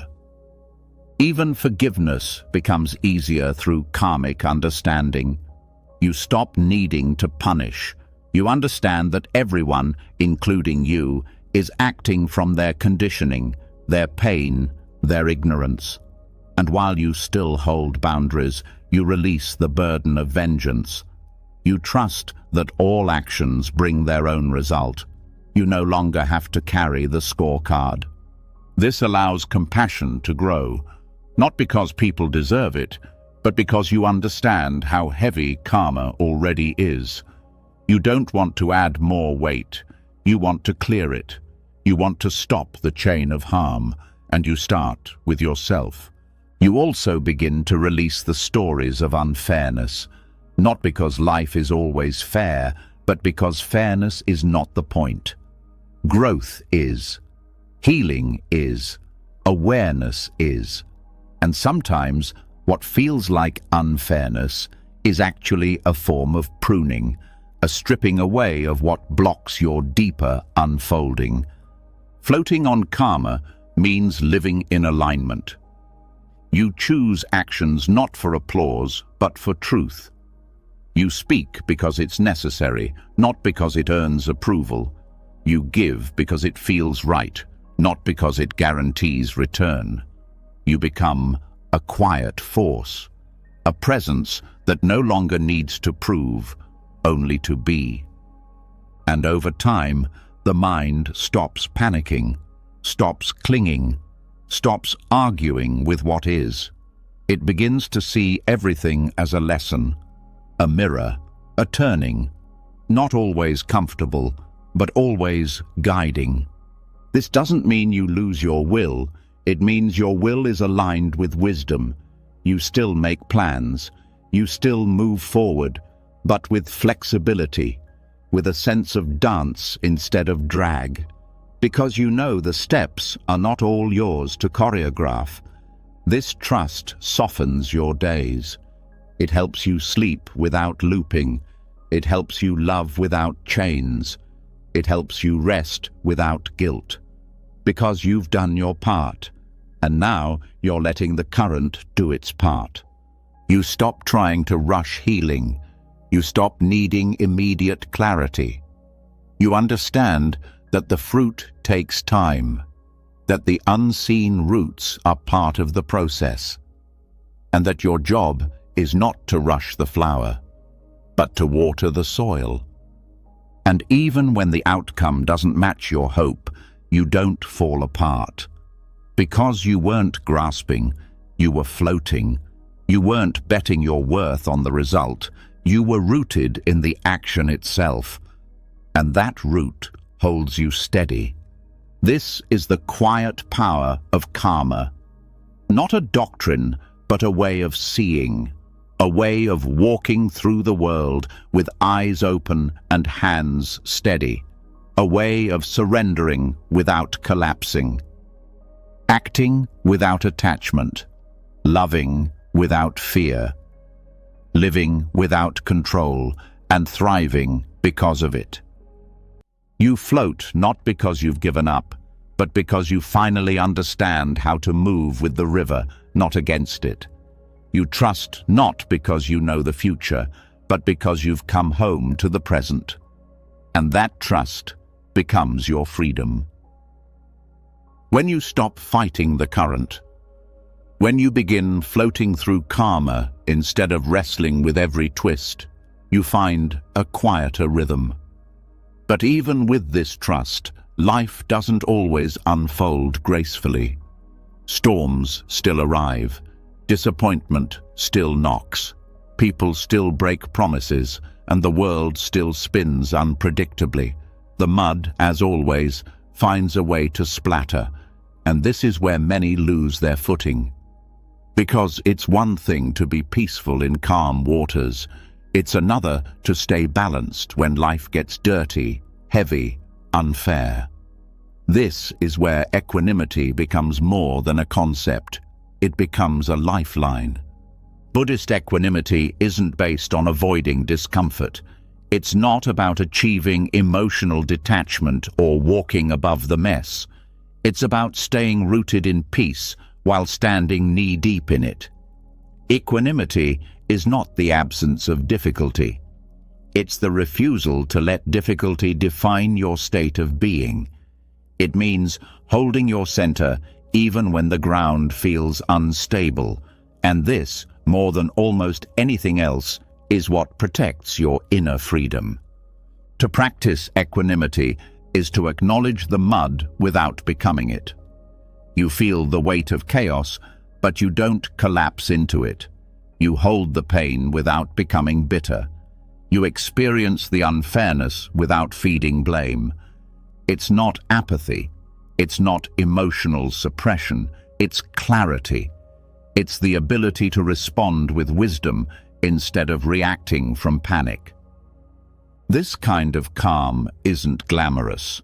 It doesn't always feel noble. Sometimes it looks like breathing through frustration instead of exploding. Sometimes it's walking away when your pride wants to stay and argue. Sometimes it's choosing not to retaliate when the hurt would justify it. These are small choices, but they are deeply powerful because they stop the cycle of suffering from growing. Equanimity doesn't ask you to be unfeeling. It asks you to stop being ruled by every feeling. It gives you space to acknowledge your emotions without drowning in them. You can feel sad without becoming sadness. You can feel anger without turning it into harm. You can feel fear without letting it make your choices for you. That space is freedom. That space is peace in motion. Life will not wait for you to be ready before it gets messy. People won't always treat you kindly. Plans won't always unfold neatly. You won't always have the answers, but you can always choose your posture. You can always return to the breath, to the body, to the present. This return doesn't fix the mud. It steadies you within it. Equanimity is built by sitting through discomfort without escaping. By learning how to stay with hard moments until they pass, because they always pass. And when you don't feed them with reaction, they move through more easily. You stop adding weight to what's already heavy. And when the outside world is spinning, equanimity says, I don't have to spin with it. You anchor into what doesn't change: awareness, presence, breath. You stay with what you can control: your response. You begin to see that most suffering isn't from what happens, it's from how the mind interprets what happens. And when you loosen the interpretation, you loosen the suffering. This doesn't mean dismissing pain. It means meeting it without exaggerating it, feeling it without dramatizing it, letting it pass without chaining your identity to it. You don't have to become your wound. You can sit beside it. You can care for it. But you don't have to become it. And this becomes even more essential in relationships. People trigger us, not because they're broken, but because they reflect our unfinished parts. Equanimity allows you to pause before reacting, to ask, what part of me is hurting right now? What am I believing about this moment? What can I let go of? This reflection creates peace, not by controlling others, but by calming yourself. Even when you fail, when you lose your temper, when you fall into old patterns, equanimity helps you recover faster.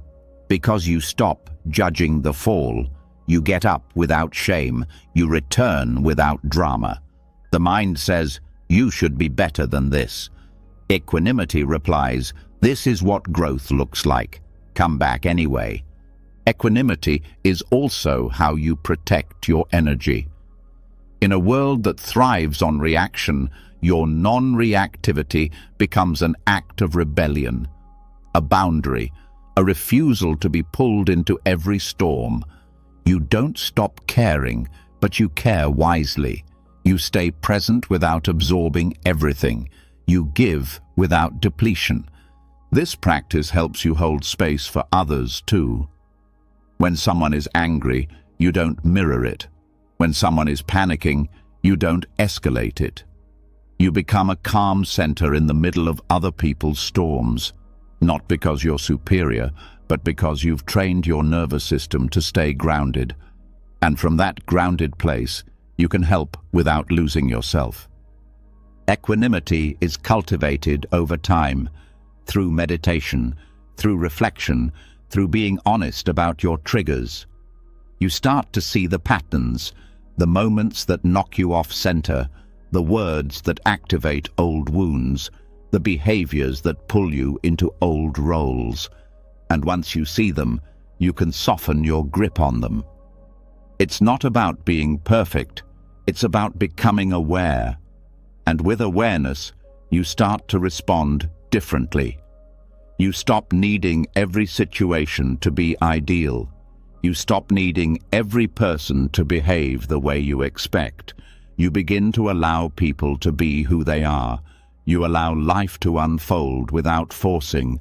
That allowing isn't laziness, it's trust. Trust that you can handle what comes. That even when things fall apart, you don't have to fall apart with them. That peace is not the prize at the end of the storm. It's the posture you bring into it. This posture doesn't mean you're numb. It means you're stable. It means you can feel joy without clinging, grief without drowning, anger without destruction, love without possession. It means your heart is open, but your mind is steady. In Buddhist terms, this is called upekkha, equanimity, as the fourth of the Brahma Viharas, or sublime attitudes. It's not cold detachment, it's the highest form of love, the love that doesn't demand, the love that doesn't control, the love that remains even when things don't go your way, and it is a love you can turn inward. When your mind is chaotic, when your emotions flare, when you're tired and overwhelmed. Equanimity says, this too. This moment too can be held with presence. You don't need to feel good to stay steady. You only need to stop resisting. This steadiness also reveals how little you truly need. You begin to see that most of your peace was lost not because of what happened, but because of your refusal to accept what happened. And once acceptance enters, suffering softens, not because it disappears, but because it's no longer fed. And this, more than anything, is what makes equanimity so rare. It is peace that doesn't depend, joy that doesn't grasp, clarity that doesn't argue. It's not built in perfect moments. It's built in the mess, the noise, the hard conversations, the missed expectations, the delayed answers. You don't need to escape the mud. You need to learn how to stand in it without sinking, to feel the weight without being crushed, to meet what's difficult without becoming someone you're not. This is equanimity in the mud. Not a spiritual bypass, not a denial of struggle, but the deep daily practice of choosing your center, even when everything around you tries to take it. And the more you choose it, the stronger it becomes. Not overnight, but breath by breath, return by return, until peace is not where you end up, but how you walk through it all. When you learn to stay calm in the mud, when you no longer demand that life be clean before peace is allowed, you reach a powerful threshold. At first, that calm is a steady posture, but go deeper, and something even more subtle begins to reveal itself. Beneath the calm, beneath the clarity, beneath even the resilience of equanimity, there is a silence untouched by emotion or effort. Not because you worked to get there, but because you stopped doing the one thing that blocks it, thinking. This is where peace begins, not through thought, but after it ends. Not through concepts, but through direct presence. Thinking is not the enemy. It solves problems, tells stories, builds bridges, and remembers names. But for all its usefulness, thinking never truly rests. It jumps from plan to regret, judgment to opinion, memory to prediction. And because most people live inside this constant stream, they confuse thinking with being. But being exists before thought, beneath thought, without thought. To rest in the thoughtless mind is not to become blank or lost. It is to become present without words. It is to experience reality as it is, not as the mind defines it. This is not passive zoning out. It is the highest form of clarity, pure awareness, free from interpretation. This state isn't rare because it's difficult. It's rare because it's unfamiliar. People aren't taught to stop thinking. They're taught to think more clearly, more often, more successfully. But no one tells you that the deepest truths don't come from the mind. They rise when the mind is quiet, like water settling when it's no longer stirred. When thought slows or pauses altogether, the mind doesn't disappear. It relaxes. It no longer projects labels onto everything. It no longer needs to compare or evaluate or remember. There is just this, pure seeing, pure being, the shape of a tree, the warmth of breath, the energy of the body sitting. These things become alive, not because the mind explains them, but because awareness is finally uninterrupted. Buddhist meditation points to this over and over, not as an idea, but as direct experience. When thoughts begin to fade, you're not left empty, you're left aware. That awareness holds everything: sensation, sound, space, and yet it clings to nothing. It watches without interfering. This is the taste of freedom that so many seekers miss, not in insight, but in silence. In this silence, something curious happens. The self begins to soften. The one who has opinions, the one who defends, the one who plans, loses importance. Not because you've erased your identity, but because you're no longer feeding it with constant commentary. You realize that most of what you called you was just a stream of thoughts. Resting in a thoughtless mind doesn't mean you never think again. It means thought no longer runs the show. It becomes a tool you pick up, not a trap you live inside. You can engage when needed, then return to the quiet. You start to spend less time narrating life and more time living it directly. This shift isn't mystical. It's natural. It's what young children experience all the time. Watching ants, staring at the sky, touching water. Fully engaged, fully awake. Not asking what it means. Not measuring, not remembering, not projecting. Just being. Thoughtlessness is not dull. It's vivid. When thought quiets, perception sharpens. Colors deepen, sounds grow clearer. You notice things, subtle shifts in air, faint feelings in the body that thinking used to drown out. This is not spacing out. It's the opposite. It's coming fully into contact with life. This contact is healing. Because most suffering begins in the mind. Stories of what should have been, fears of what might be. The present rarely hurts as much as the mind's commentary on it. But when commentary stops, peace appears. Not because the pain vanished, but because the mind stopped amplifying it. The thoughtless mind is not a goal to reach. It's a space to return to. And you can return again and again, in the pause between breaths, in the moment before you speak, in the space between sounds. These are not voids. They're doors.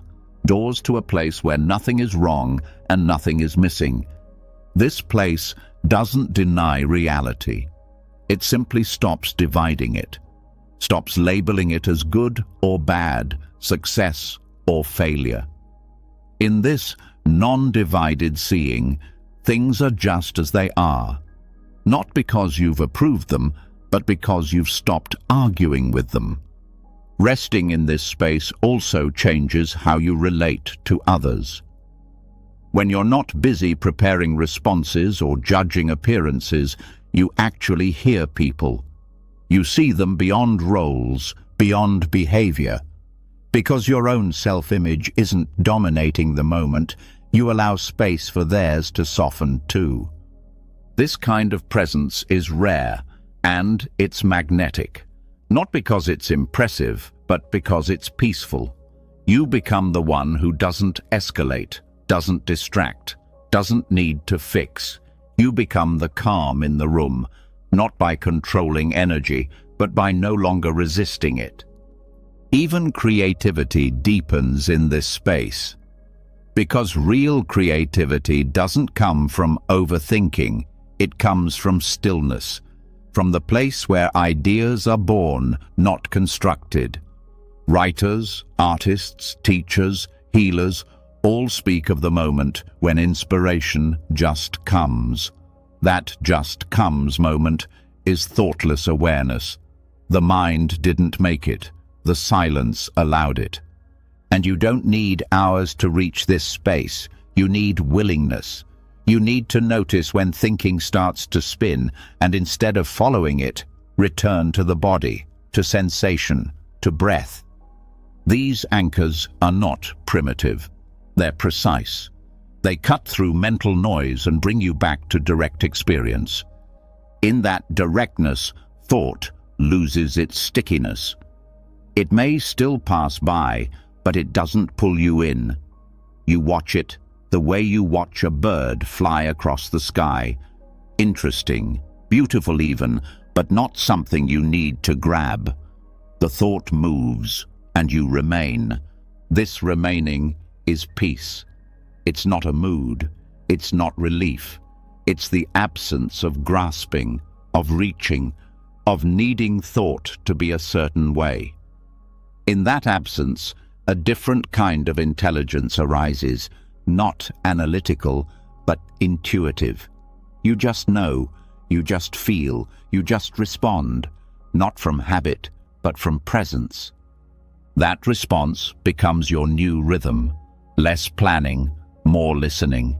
Less reacting, more resting. Not laziness, not avoidance, just clear seeing, free from noise.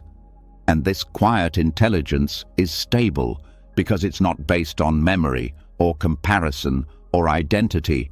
It's rooted in what is, not in what should be. And that root is unshakable.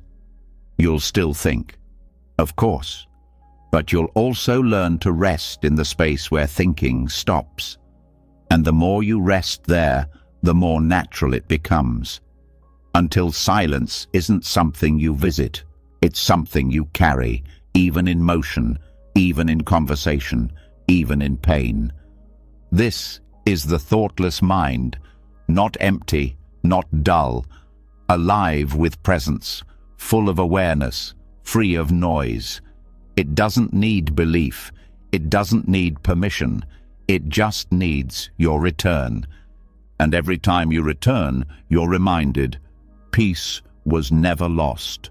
It was just hidden behind commentary, hidden behind habit, hidden behind the need to name everything. But when the names fall away, when the stories rest, when the labels dissolve, what's left is real. What's left is you, not as an idea, but as a presence. Quiet, open, clear. And from that presence, life begins again, not as something to manage, but as something to meet, fully, gently, without thought, but never without love. When the mind no longer clings to thought, when awareness becomes the resting ground beneath all opinions and labels, a subtle truth begins to rise. Peace does not require a special place, a perfect moment, or even a silent mind. What it truly requires is the end of resistance, that inner push against life, that constant argument with what is, that low-grade tension that says, this shouldn't be happening. That's what breaks your peace, not the event itself. And when resistance ends, freedom begins. Not freedom from life, but freedom within it. Non-resistance is often misunderstood. People think it means passivity, weakness, giving up. But in Buddhist wisdom, non-resistance is a profound act of inner intelligence.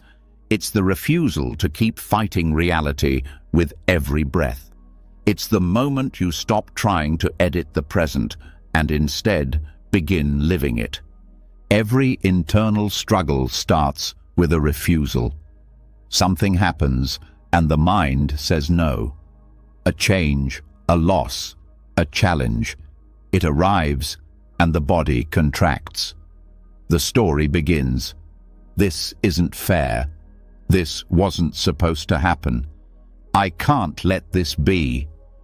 That push against what already is creates friction, and friction is suffering. To let go of resistance is not to pretend everything is fine. It's to stop needing everything to be different before you can be at peace. It's not that you approve of pain or injustice or difficulty. It's that you no longer let your reaction become another layer of harm. You meet the moment as it is, not as you wish it were. This doesn't mean giving up your voice. It means releasing the mental fight that steals your presence. You can still speak out, Still act, still respond, but now your action comes from clarity, not tension. From centeredness, not control. From truth, not panic. Non-resistance begins the moment you stop arguing with the present. You feel the tightness. You notice the thoughts that say, "This shouldn't be," and you soften. You allow it. Not because you agree, but because it's already here. And meeting what's here is the only place power exists. Resistance often hides in small moments. Traffic, delays, unexpected news. The mind tightens around disappointment, and suddenly the moment becomes unbearable. Not because of the thing itself, but because of the fight with it. Letting go of resistance in these moments doesn't mean you enjoy them. It means you stop letting them consume you. This surrender brings peace not by changing the outer world, but by releasing the inner war. You realize that clenching doesn't fix anything. It just drains your energy.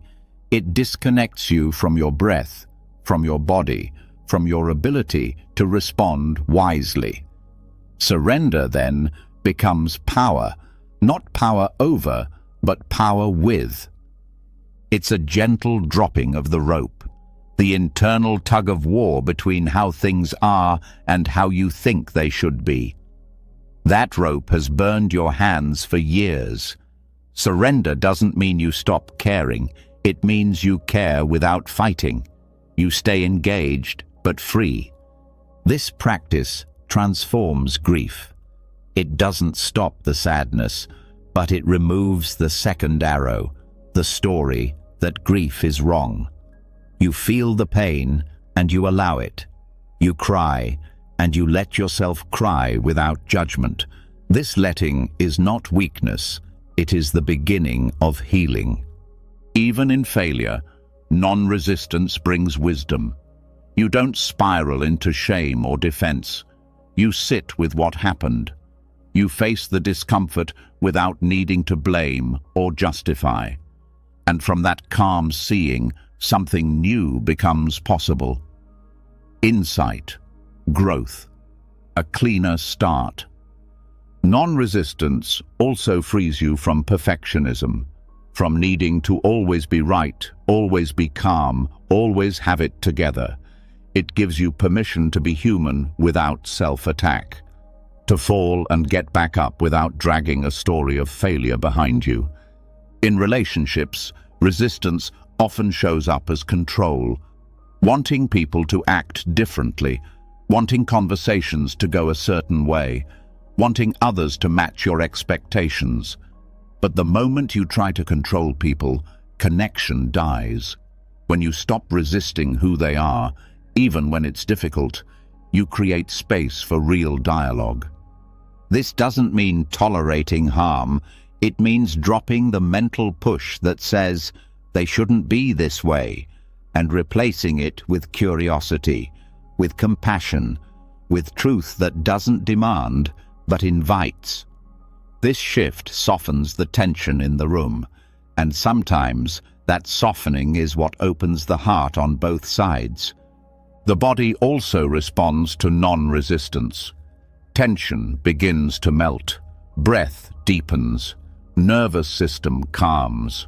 Chronic tightness starts to loosen, not through force, but through the simple act of stopping the fight. Your body doesn't need to be fixed to be loved. Your pain doesn't need to disappear before you offer it kindness. This is the heart of non-resistance, kindness toward the moment. Even if the moment is heavy, even if it's disappointing, you meet it with presence instead of pushing. You breathe into it instead of bracing against it. And it moves, maybe slowly, maybe with discomfort, but it moves. You start to see how resistance tries to control time, wanting the future to arrive faster, wishing the past could be rewritten. But both efforts fail. The only place you can touch life is now. and resistance blocks that touch. Surrender restores it. And when you truly surrender to what is, there's a lightness, a sense of, this moment may not be what I planned, but it's real. I'm here for it. That presence becomes your strength, because now you're not wasting energy pretending. You're using your energy to respond. Buddhist practice calls this acceptance, not as resignation, but as wisdom. Accepting reality doesn't mean liking it. It means no longer arguing with it. And from that acceptance, action becomes cleaner. Speech becomes truer. Love becomes freer. This freedom is not loud. It doesn't look impressive. But inside, it's everything. You no longer live at the mercy of every change. You no longer fall apart when plans fall apart. You move with life, not in resistance to it. And life begins to move with you. Even in illness, surrender transforms experience. You stop fighting your body. You stop labeling yourself broken. You offer care instead of criticism. And the body often responds, not always with healing, but with relaxation, with a sense of being held, not rejected. Non-resistance also teaches you how to trust. Not blind trust, but trust in your capacity to meet the moment, to breathe through uncertainty, to walk through change without needing all the answers. That kind of trust builds slowly, but it becomes unshakable. And in this trust, peace returns, not as something you earn, but as something you remember. It was always there, beneath the struggle, beneath the noise, beneath the grip. You only had to stop fighting. This surrender is not a one-time event. It's a daily choice. Sometimes, a moment-by-moment one. The moment you notice the inner push, you pause, you soften, you say inwardly, "This too," and you come back. And each time you come back, the habit of resistance weakens. The mind stops needing to win. The heart stops needing to control. You begin to live in a kind of openness that can hold anything. This is the freedom of non-resistance, not freedom from difficulty, but freedom from the extra suffering caused by refusing what already is. It is the peace that comes when the internal war ends, not by force, but by surrender, by letting this moment be what it is, so you can meet it, live it, and move through it with grace. After walking through these teachings, something deeper than words remains, a stillness that doesn't depend on silence, a peace that doesn't demand perfection, a gentle joy that doesn't ask to be earned. You've explored the sacred space between thoughts, the strength of surrender, the clarity beyond craving, and the powerful calm that exists even in the middle of chaos.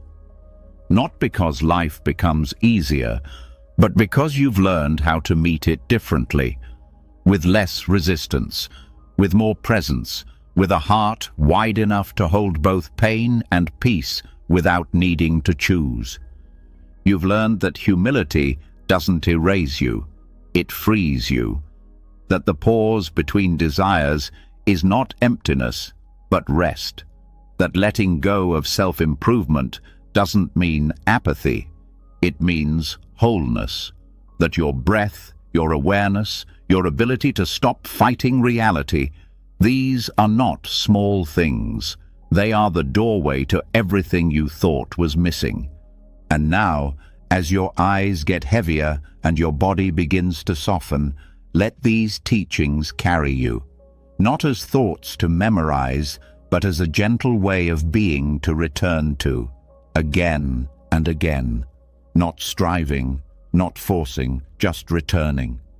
If this journey touched something in you tonight, leave a comment below and write, "Peace is already within me." It's not just a phrase, it's a reminder. One your future self will be grateful you wrote down. And if this brought you clarity, stillness, or comfort in any way, don't forget to subscribe and tap the bell so you never miss another chance to reconnect with the part of you that already knows how to rest. Thank you for listening. Rest well. You are safe here.